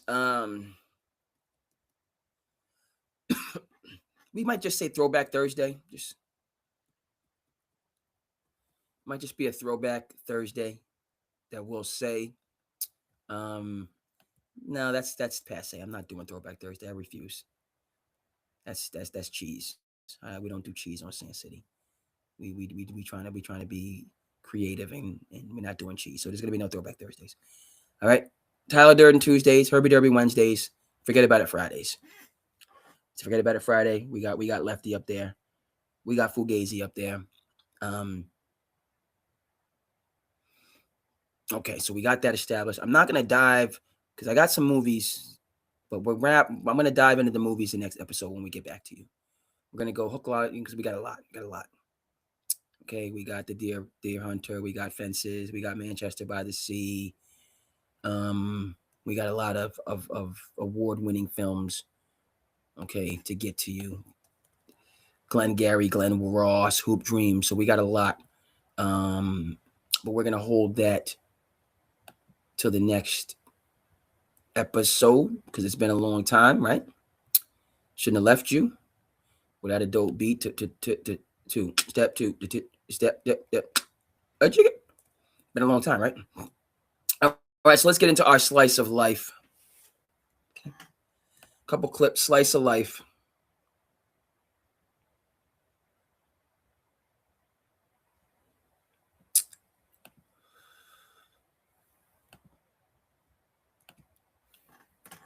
All right, there's no better place, of course, for me to start than with St. Anthony's. Yeah, I know he's Danny Hurley, he's the son, but anytime you got a Hurley, it's St. Anthony's. It's the miracle. The miracle of St. Anthony's. Okay, so Danny Hurley talking about the culture. For me, I understand, the two different roles I've got to play for them. In the preparation and in the practices, I've got to push for game-like reps so that on game night they can execute. On game night, I go to boxing trainer in the corner with the fighter, pumping them up, building up their confidence. So you've got this practice persona where you push for the preparation, and then on game night, you become that person that's trying to convince them throughout the game that they can do anything. Any anger you see on game night for me is always at the referee. Let's say I'll take it, Danny. Bring it my way. You're a good shooter, but you go into a slump. If I miss a call, I miss a call. I got no problem with you screaming on me. If I'm wrong, I'm wrong. But if I'm right, get up out my face. You keep running plays for them. You keep putting together highlight edits of their career, hitting their biggest shots to their favorite songs, and you make sure you're getting it to them the day before a game, 2 days before a game. That constant communication and looking them in the eyes and tell them that they're the best shooter in the country. For me, I understand. That's real, man. He's breaking down some different roles I've got to play for them. He's giving some gems. He's giving some gems. And in the practices, I've got to push for game-like reps so that on game night they can execute. On game night, I go to boxing trainer in the corner with the fighter, pumping them up, building up their confidence. So you've got this practice persona where you push for the preparation, and then on game night you become that person that's trying to convince them throughout the game that they can do anything. Any anger you see on game night for me is always at the referees. Let's say you're a player on your team and you're a good shooter, but you go into a slump. How do you build confidence in people when there's a right for maybe them to start doubting themselves? You keep running plays for them. You keep putting together highlight edits of their career, hitting their biggest shots, their favorite songs. That's right. Make sure you're getting it to them the day before a game, 2 days before a game. That constant communication and looking them in the eyes and tell them that they're the best shooter in the country. For me, I understand, the two different roles I've got to play for them. Okay. He giving you some of the blueprint right there. He breaking a number of things down. So, as we say, no lies detected. Another coach's perspective. Guys, got a lot of nice guys. Got great team GPA. Got all that stuff. Over 3.0. Got all that stuff. It's wonderful. We're running a daycare. Running a competitive Division I college basketball coach. I am into academics. I was a teacher. I'm happy about 3-2. But we're running a competitive basketball program. We got a lot of casual personalities on our team. We don't have people that are revved up and ready to go. I mean, I had one of the kids come to me, I'm tough. I said, you're not in the top 50 of the toughest players I've coached. Not even the top 50. I don't want to hear that. You ain't tough. You wouldn't make the top 50. You wouldn't make the top 25 of the last 5 years or who I've coached. And I sat out a year. It's tough. We got a lot of nice guys. All right, I'm gonna let this guy cook again. A lot of nice guys. Got great team GPA. Got all that stuff. But I got to push back a little bit on this. Got all that stuff. It's wonderful. We're running a daycare. We're running a competitive Division I college basketball coach. I am into academics. I was a teacher. I'm happy about 3-2. But we're running a competitive basketball program. We got a lot of casual personalities on our team. We don't have people that are revved up and ready to go. I had one of the kids come to me, I'm tough. I said, you're not in the top 50 of the toughest players I've coached. Not even the top 50. I don't want to hear that. You ain't tough. You wouldn't make the top 50. You wouldn't make the top 25 of the last 5 years or who I've coached. And I sat out a year. It's tough. All right, yeah. Here's what's tough. All right, Will Wade, he's had some success, right? Knows his business, but miss me with this.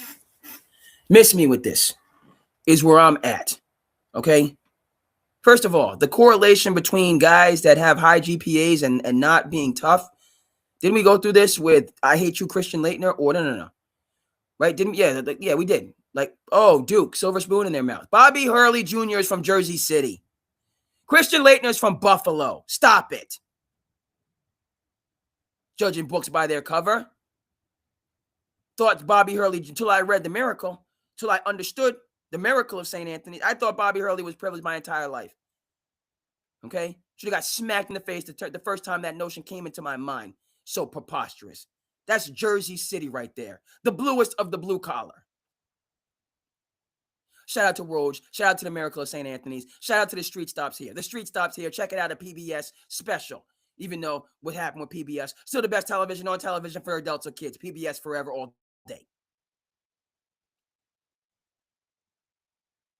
So the idea, you got nice kids, that there's any correlation between mathletes and a lack of them being great athletes, no. That's first of all. Okay? And this is one where you get into, you hear people saying, we need more convicts on our team. Right? Remember? Miami versus Notre Dame, Catholics versus convicts? Right? That came from a school in Indiana that was talking that talk. We need more convicts on our team. Yes. And it's demeaning and misleading and ridiculous and preposterous in a number of ways. So that's first of all. Correlation between academic achievement, consistency, and athletic prowess. To say that the lesser the academics, the higher the athletic prowess, the higher the academic, the lower the athletic prowess. Miss me. It's preposterous. Preposterous. Outlandish. So just stop that. And then all of the other things that you hear, oh, we need more. But then when you get players that are troubled and you throw them out there, troubled young people, okay, go ahead and check out No Crossover. Steve James, same director as Hoop Dreams. What'd they say about Bubba Chuck? That's Allen Iverson. What did his high school coach say about him? For the 2 hours he's on the court, he's great. The other 22 hours, he'll make your hair turn gray. No crossover. He's a troubled kid. Growing up, housing, food, insecure, living in that place with 10 other people. That's his formative years. He's troubled. He needs help. It's tough to realize he needs help because you become radicalized at a young age. So your exterior is very forceful because you have to survive, or maybe that's the environment that you're in, or whatever the case may be. It's a very stern, tough exterior for a number of different reasons. It could be environmental, it could be nature, it could be nurture. But behind that is a scared kid, a frightened kid, a sad child. That's the reality. Becoming more and more clear to me as I get older, work at different levels of education. But that's and somebody who's a coach for many years should understand this. So, Will Wade, you're frustrated. You're talking about, oh, we need toughness because you lost a couple games. The first part of it, don't make the correlation. Don't. It's stupid. It's dumb. It's demeaning. And I'll go toe-to-toe with any basketball, whoever on this. Toe-to-toe with you on this. Care. Ridiculous. Now, secondary point. Okay, you lost a couple games. And, your guys aren't, they're casual. You wonder why they're casual? Okay, because this is the NIL era. And you went out and chased them around. You chased them around. You wanted the talent, the core talent versus the consistency. So the players feel that, and they might be 1,000% true. They have the upper hand. Shut the hell up. Excuse my French. Shut the heck up. You don't speak to me like that. Okay? You're paying me $4, $5, $6 million for this 1 year to help you win a championship. You're on my time. Be quiet. That's how the players can address coaches these days. Okay? No 1 year you sit out for transferring. No money behind the scenes. College players have been getting money since time immemorial, but they had to sneak, they had to deke and dunk, and it wasn't a free for all waterfall. They, you know what I mean? They've been getting money. Now it's raining. Raining men in some places, raining money in college sports. Raining. Tsunamis. It is long overdue because this has been their earning power based on their labor power for decades. It's overdue. But the fact is, it's changed the calculus. So you, coach, going in there frustrated because your guys aren't quote unquote. No, you don't have organizational strength in might. Yes, you will. Wait, you don't have it. You don't have it within the environment you're working in. How can I get through to and motivate that $5 million player for 4 months who's already thinking about where he's going next? We're not even, what are we, a third of the way through the college basketball season? How many of these players are already spending at least half of their energy focused on their next destination? How many? 50, 60, 70, 80? I'm here to get my numbers, to raise my value, and be out. And you're talking to me about toughness and running sprints and doing what you want to do. Back to Bill Gates, Steve Jobs, Mark Zuckerberg, a passion project. Don't believe in nights and weekends when you're doing your passion project, what you believe in, what you want to do. I can extend myself. I'm not extending myself for this dead-end job. Get the heck out of here. They don't believe in me, might not even like me or respect me. You get what you get. I don't like being here. You don't like me being here. You're not getting best effort. Okay? So, Mr. Will Wade and college coaches, and a lot of them are leaving. You know, and it is a Wild West. Fine. Where it's, you know, but it's on both sides. It's on both sides. Coaches have been cashing in guaranteed contracts. We know a number of them. A number of coaches right now are getting paid tens of millions of dollars to kick their feet up, and nobody says not a mumbling word. In states that have trouble funding everything else, for schools that are declining in enrollment, you coaches are getting the royal treatment. And you have been getting the royal treatment for decades to coach amateurs, kids. No, they're not kids, but college athletes, while they've gotten cheap beans, a scholarship, $10,000, $5,000. It's $1 billion business. This has been their value for decades. Miss AJ DeBanza, Pride of Brock Dunn, $7-8 million. That's not a lot. That's less than his market value, $10 million. You didn't hear from BYU basketball since Danny Ainge left and since Jimmer Fredette left. What is that? 10, 15, 20, 25, 30 years? You're hearing a lot about BYU. They're going to make a run in the tournament. They're going to be all over. Okay? What is the extra between 8 and 10 million? So that's $2 million between 8 or 7 where you get $10 million that he deserves, or even more, versus all the merchandising and the exposure that you get from having him on your team. It's not even close. So $10 million on the low end for an AJ DeBanza, on the low end, for a top 5 generational player. And this coach wants to talk to me about toughness and them. No, you secure the bag for the player, A, and then you convince him on a daily basis, just like Danny Hurley was talking, on a day-to-day basis, why it's in his best interest, not in your best interest, not in the team's best interest, not in the university's best interest, not in anybody but their own best interest, that he put forth best effort that day. I've coached 25, 30. I don't give a damn. What does that have to do with my NIL money next year? It's apples and oranges. That's why I have a huge problem with this. Will Wade, good coach. Get your mind right. You're talking yesteryear talk. You're talking Bobby Knight talk, which you could do. Some of it was, good coaching and you push people. Some of it you just leaned on people because you had the leverage. You had the leverage. Nick Saban could have 3 or 4 elite quarterbacks bringing into Bama and promising each one the same thing. And I'm picking one and the rest of you two, and then they transfer Nick Saban. Oh, well, they're not committed to the program. No, you promised them a starting job. That's why they came to Bama. Or to compete, you promised them something. They didn't come to Bama to be a backup. Maybe Tua, he's built a little bit different. But you could recruit 2 or 3 of the best, and based on your, and guys would have to sit out, and some of them did, right? The Mac Jones, the Tuas, and they learned and they grew and it worked out for them in the end. But some of them you didn't play and you didn't follow through on what you said you were going to follow through on, and you leaned on them, okay? And then you discarded them. That was the rule, not the exception. The exception is for the elite players that are able to break through and get there.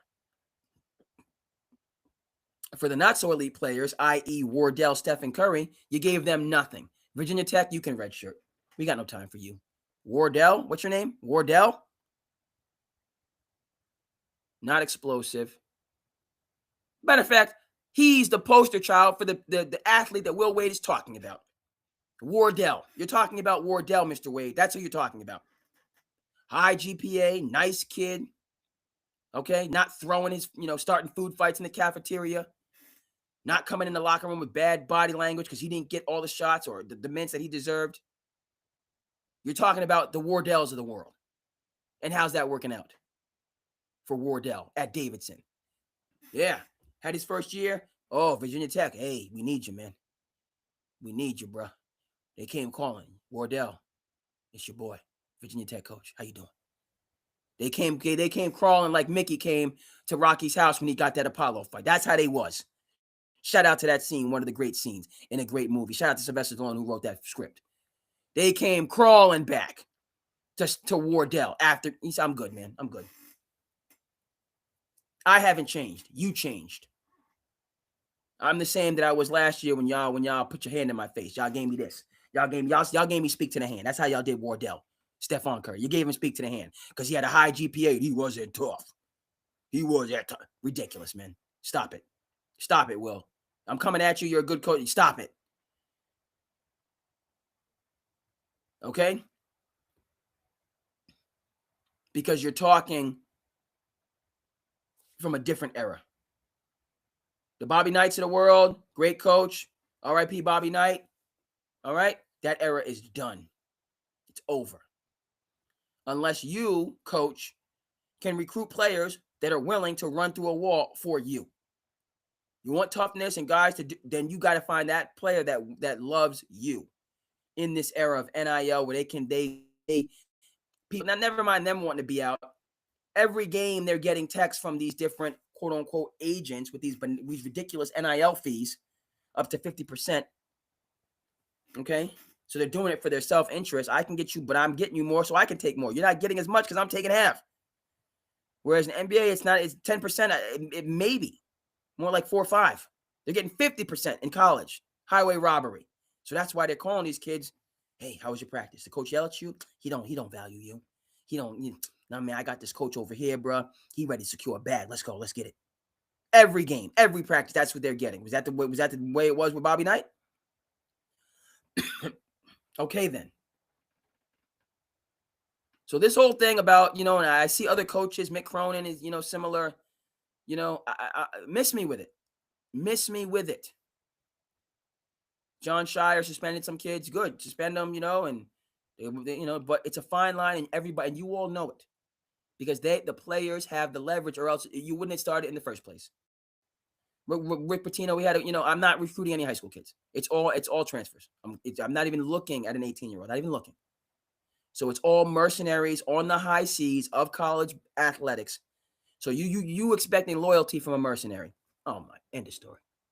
End of story right there, man. We know mercenaries ain't loyal. Come on now. So stop. You got mercenaries, you speak their language, you roll the dice, you hope to get hot, that's the game. Okay, you want to go with the guys that are, other coaches in football. Dabo was talking about, I don't poach players. You also haven't been in the mix since. Okay, so you can stand on that high ground about not coaching players, poaching players. I don't even believe in that because it's just you're not poaching. It's the marketplace. This is the marketplace, right? Nobody said that Clemson poached Dabo Swinney when they gave him $10 million a year, made him the highest paid employee by multitudes. Okay, they weren't poaching him for the day. That's the market. NIL is the market. You want? I'm not repeating myself. But win one for the Gipper. The Gippers left the building. All right, stay with college sports. Well, we just saw this. Let's get some further perspective on changing landscape. Yes, sir. Today, 30 years ago, I was dealing with the black mamas. Look at the daddies now. Most of these kids come from two-parent families. My dad coached all his career in segregation. You know, you didn't have a lot of help.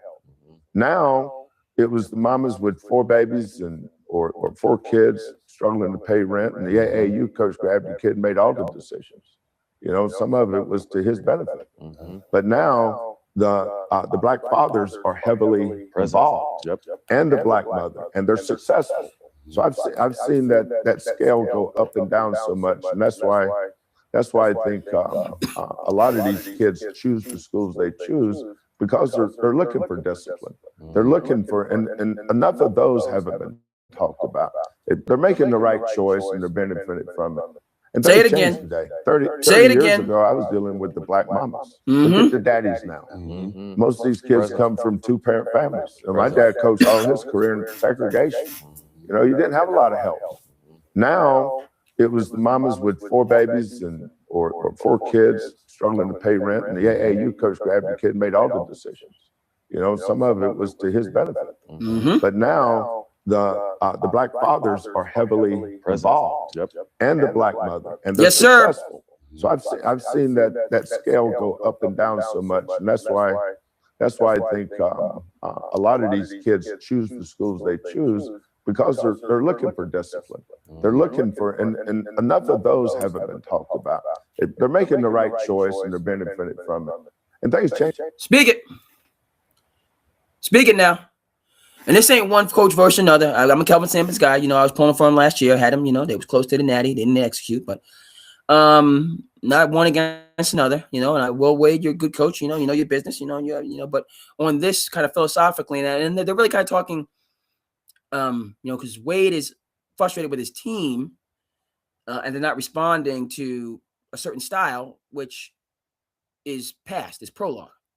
Now, Kelvin Sampson's saying here is, look, man, who do you have? Will Wade, like, who brought these guys? Did the AAU coach bring these guys in? Like, you know, what you going to offer and you give this kid that is not used to structure but is talented a bag and now expect him, because you've given him a bag, to buy into what you're doing, where he can go and get another bag next year? That wasn't the deal to begin with. But if it's a coach that comes, if it's a player that comes to you with their parents and say, look, he needs discipline. We want you to discipline him. That's how he's going to grow. That's what we're looking for. Then you wouldn't be dealing with these casual players to start with. These players with 1 foot out the door to start with, because it was established from the beginning that what they want is structure and actual development, not a casino royale for 4, 5, 6 years to make as much money as possible. I hope you're saving it and then go overseas or go broke or whatever is happening. We know the pros are going broke, but you're giving these college kids millions with no oversight. So how much of this wealth is becoming generational or just consumer-based? All right.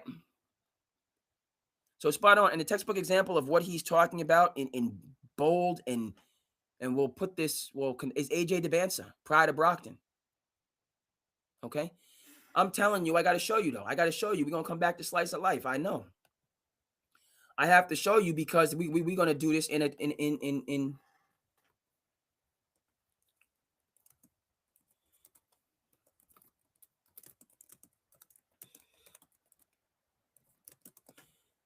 we're going to do this in a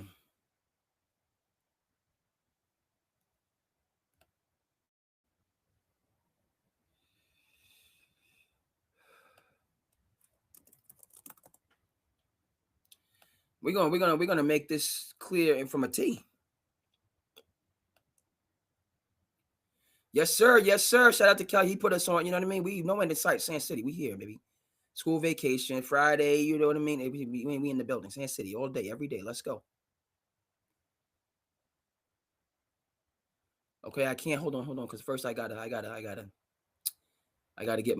find my placement, and then we have to boop. You know, we gotta give the imagery on the screen so that people can see and appreciate it. Let's go.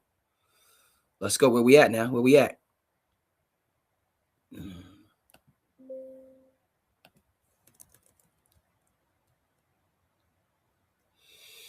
Hold on. Was this? Did you give me the J? I thought I saw a JPEG. Did I see the wrong? Okay, I got the JPEG. So it's there. Where am I at? I passed by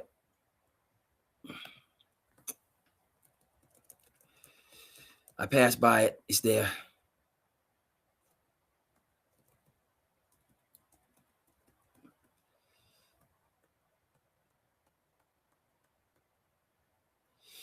There it is. There it is. It says something different, but we good. All right, because Kelvin put us on to games, so we have to explore this. He put us on to some games, so we got to explore the reality of what he's talking about. And I always want to give a shout out to the City of Champions. Always glad to put props on AJ's name in terms of what he's doing for himself and for the community. He comes from City of Champions, Brockton, Massachusetts. AJ DeBanza, play for Expressions, come out, you know what I mean. Young and played for St. Seb's out of Needham, then took his talents, and he's been on the road and he's been balling ever since. Okay, this is his dad Ace right there. That's his mom. Okay, it's a family thing with AJ. It's a family thing. As I said, started off at St. Seb's as a freshman, you know, when he was a top freshman in the country, you know, gangbusters. Not sure if he did his sophomore year at St. Seb's, but then he transferred to Prolific Prep, home of Jalen Green, played there with Tynan Stokes, who's the number one senior, you know, a couple others, played with Tynan Stokes at Prolific Prep. Then they took, you know, he took his talents to Utah Prep. Unheard of, really unheralded prep school in Utah. Okay. But they secured a bag. Yeah. You're not going to Utah to play for an unheralded. Now, Utah Prep came up on the scene when AJ DeBanza was there. I'd never heard of them before, and I follow these things. So they might have had a good player here and there, but they're not a Montvert. They're not a Brewster Academy. They're not an IMG. They're a prep school. That's a whole other ball of wax. These schools popping up out of everywhere, but they're a new-ish, new look prep school. Okay, and somehow AJ DeBanza leaves Prolific Prep, an established prep power, for a Utah Prep. Okay, so he's doing it out of the goodness of his heart? No. A bag was secured. He's at Utah Prep, right? Now he's thinking Carolina, Duke, you know, Blue Bloods. He's in Utah. Okay. BYU comes on. You say, what you need? What are they? Whatever they are doing, we're going to go over it. We're going to outmatch everybody. And we're going to bring some, you know, they outbid for his services. So that's why he's there. He's balling out. They're getting the exposure. And then he's, you know, blasting off to the NBA next year. Okay. It's not the AAU coach saying, well, you know, you're going to go to this school because I have this relationship with this coach and I'm going to get this kickback. Yes. So that's why you're going here, and I'm going to spice it up. I'm going to put all the marinara sauce and the Parmesan cheese, and we're going to make it look really good. Going to make it look delicious. But at the end of the day, the AAU coach is benefiting, the college coach is benefiting, and the kid is just having to now be in a system that is not tailored, you know, that's really tailored for those two. So if he has a problem, well, the AAU coach, well, you know what I mean? He's not getting support necessarily. Because that AAU coach, it could be a bad situation, but that AAU coach has the preeminent the primary relationship is between the AAU coach and that coach. And the AAU coach and the sneaker company and that coach. That's the relationships that are dictating. And when the player has an issue or has not, no, that's not right. That's not right. We're going to do it this way. And they'll just finesse you and talk, you know, all kind of jargon. And at the end of the day, we want to do it our way. You are the talent. You are the labor power. Okay. To put it in just pure economic terms, you are the commodity. Okay. But we want to make sure that you're working in our framework. Not in your own framework, in our framework. That's how it's worked since time immemorial. Okay. All right. What Coach Sampson was talking about now? No. And Ace wasn't as involved that I saw early on when he was at, but when he went to Pro Lip, and when they said, okay, we take it, and he was going to stay at St. Seb's. I thought Brewster, because Brewster gets a lot of the expressions kids, Brewster would have been a natural. It's closer, Brewster is an elite program. Donovan Mitchell, Terrence Clark, the late great Terrence Clark. So Brewster would have been the natural thought. Okay, because there was already an existing relationship. Ace said, no, I'm good. Prolific Prep is doing something different than Brewster is doing. So we're going to Prolific. Okay? Without parent involvement, and, AD Debanza follows the same trajectory as T. Clark. Expressions, he stays in New England. He goes to Brewster. He continues to play for Expressions. Okay, and it goes from there. Okay? Ace said, no, we're not doing that. We're doing something different. Takes him out to go play for Prolific Prep. The circumstances very favorable for the family, as it should be. Okay. Right. They're just getting a percentage of what he's bringing in. And it might not even, there's probably a greater percentage. And I'm glad Ace the number continues to go up, because his value continues to go up. So his earning power should continue to grow up, not stay at $5,000 a semester.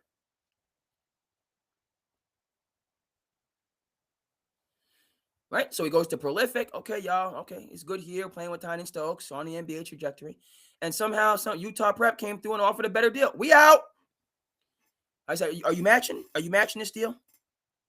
Okay. No, we're done. Thanks. Thank you for your service. Okay. Now he's at Utah Prep. Better deal for the year. And BYU was not his first choice. Correct me if I'm wrong on that. You think talking about Bama, talking about UNC, Duke, the Blue Bloods. Some new look schools, Bama's new look, but then your Carolinas, your Dukes, right? But BYU come in and say, hey, what are they offering? We're going to top it. And the extra. Okay, we're good. We'll stay here. We're good. But I thought, no, what are you offering? Are you, no. All right, thank you. We're done.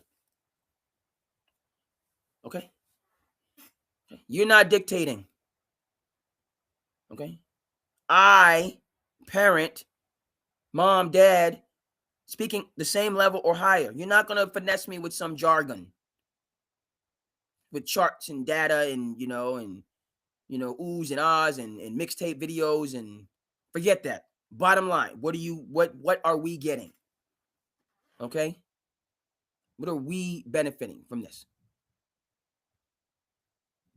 Okay. And if it's not more, then no. And, we're not speaking until you raise your number. Okay. So, yeah.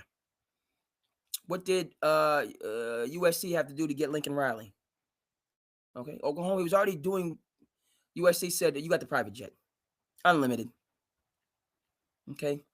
Essentially, we will welcome you into that 1% of 1%. You're not just going to be around the 1%. You're going to start, and again, there's a difference between rich and wealthy. Chris Rock explained this. Oprah's rich, Bill Gates is wealthy. There's a difference.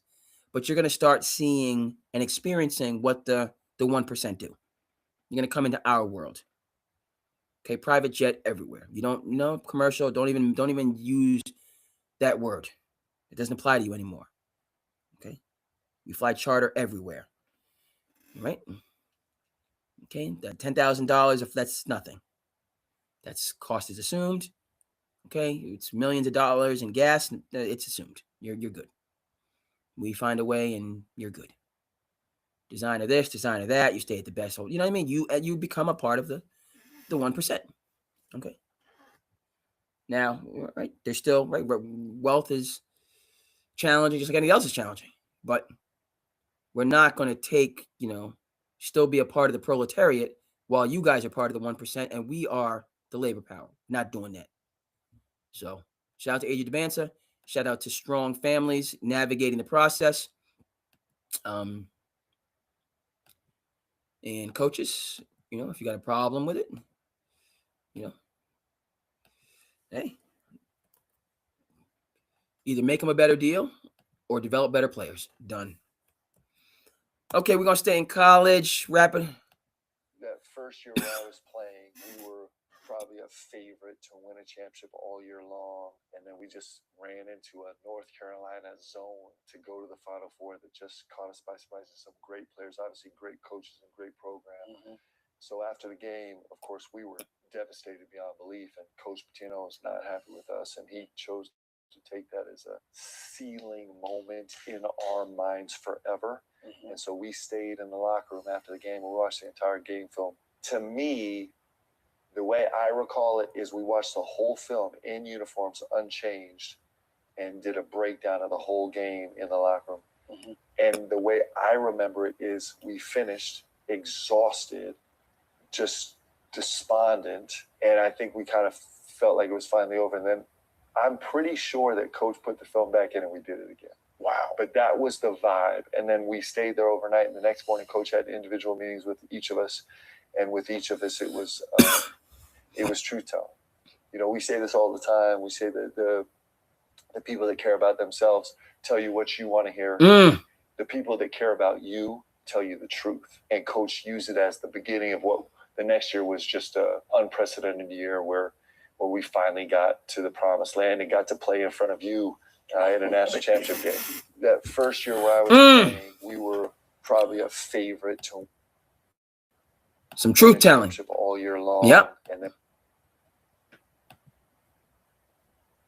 we just ran into a North Carolina. I got to be on this Go screen. to the Final Four that just caught us by surprise. And some great players, obviously great coaches and great program.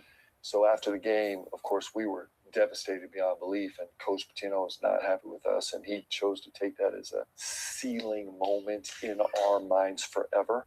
And so we stayed in the locker room after the game. We watched the entire game film. To me, the way I That looked like Sheed and Jerry Stackhouse in uniforms, unchanged, and did a breakdown of the whole game in the locker room. And the way I remember it is we finished exhausted, just despondent, and I think we kind of felt like it was finally over. And then I'm pretty sure that Coach put the film back in and we did it again. Wow. But that was the vibe. And then we stayed there overnight, and the next morning Coach had individual meetings with each of us, and with each of us it was truth telling. You know, we say this all the time. We say that the people that care about themselves tell you what you want to hear. The people that care about you tell you the truth. And Coach used it as the beginning of what the next year was just an unprecedented year where we finally got to the promised land and got to play in front of you in a national championship game. That first year. Yeah. Right.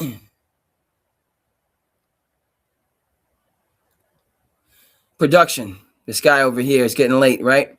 Y'all was listening, but you couldn't see anything because I didn't share the doggone screen. So we're going to hear that for the third time, as I'm over here in television land acting a damn fool. So let's go. Third time. Let's go. Where I was playing, we were probably a It deserves a favorite third to win time. a championship all year long. And then we just ran into a North Carolina zone. You've heard it, now to you're go to seeing the it. Final Four that just caught us by surprise. And some great players, obviously great coaches and great program. So after the game, of course, we were devastated beyond belief, and Coach Pitino was not happy with us, and he chose to take that as a sealing moment in our minds forever. And so we stayed in the locker room after the game. We watched the entire game film. To me, the way I recall it is we watched the whole film in uniforms, unchanged, and did a breakdown of the whole game in the locker room. And the way I remember it is we finished exhausted, just despondent, and I think we kind of felt like it was finally over. And then I'm pretty sure that Coach put the film back in and we did it again. Wow. But that was the vibe. And then we stayed there overnight, and the next morning Coach had individual meetings with each of us, and with each of us it was truth telling. You know, we say this all the time. We say that the people that care about themselves tell you what you want to hear. The people that care about you tell you the truth. And Coach used it as the beginning of what the next year was just an unprecedented year where we finally got to the promised land and got to play in front of you in a national championship game. That first year where I was playing, we were probably a favorite to win a championship all year long. Yep. Okay, folks. So, what's the major differences? Devastating loss. What team did he have the next year? The same team that suffered the devastating loss. Okay. Everybody back. No transfer portal. No securing a bigger bag. All right. And so they went into those low lows. Okay. He could be brutally honest with them, telling the truth to them. The reality. You're not all going to be NBA stars. You're not all going to the NBA. If you even want a slim chance possibility, this is what you need to do. Or you better get ready to be selling car insurance or coaching, because you're not. And if you want to hold on to this dream, this is what you need to do, period, in the store. We saw some NBA players, an Antoine Walker, Walter McCarty. He was going to add a Ron Mercer, all of whom played for him on the Celtics. But he had the same group the next year. It's a different world, universe than what we're currently living in. It's traditional coaching, elite level coaching, caring coaching, winning coaching. That was then. Okay. You want to do it this way now, Will Wade or whoever, you got to get guys that want to be there for 4 years, and I don't even know if they exist. That aside, you're dealing with mercenaries that you cannot approach in the same way. Are you even what? The game is over. They probably leave the locker room in their jersey to get into whatever vehicle. They might not even change. Never see him again. Sitting in the locker room, exhausted, sweaty, despondent. Yes, those are the low lows that's going to build greatness. But players aren't doing that today. They're not even saying goodbye. Where's my last NIL check coming out? Where's the buffet so I can get my grub? I'm out. I'll see you when I see you. So the landscape has changed. Okay, therefore the leaders must change. As far as I'm concerned, if it's not broke, don't fix it. This model, by far superior, where you actually coached. And if you're talking about, where you actually cared, pushed. Talk about Rick Pitino, I do say that he cares. Because Antoine Walker, who you saw on the bench, when he was having his troubles, you know where he went back to? Pitino, who was at Louisville at that point in time. All right? Who was there, helping him work out, helping him get back in shape, regain his confidence. Yeah. So he's with players on the upswing, and he's with them when times are tough. He cares. So back to what Danny Hurley, was saying, I can push you if you know that I care. And that's all the way back to the foundations of the miracle of St. Anthony's, Bobby Hurley Sr., okay? I can push you through a wall because you know I care. Not making near a dime doing this. And Bobby Hurley is out there in Jersey City, in the streets, in his van, making sure the kids aren't where they're not supposed to be to get caught up. How much money was he making to be in that van on those brick cold Jersey City nights, checking all the hot spots in the city where people go where he didn't want his players to be? How much? $0, 0 cents. I pushed you to the limit, but I backed it up with love and caring. That's how you get the miracle of St. Anthony's. It's a beautiful thing. It's been a beautiful episode, folks. Hey, man. A little bit late, but hey, it's a beautiful thing all day, every day. We going into the weekend, so hey, you know what I mean? I hope, again, a little bit earlier on the left coast, but a little bit later on the East Coast. But hey, it's a holiday vacation, so we make time. We get a couple, we'll get a couple hours, and we're going to get back to it tomorrow and have a productive Saturday and keep it moving and grooving and give ourselves the grace and keep it pushing, folks. Keep it pushing.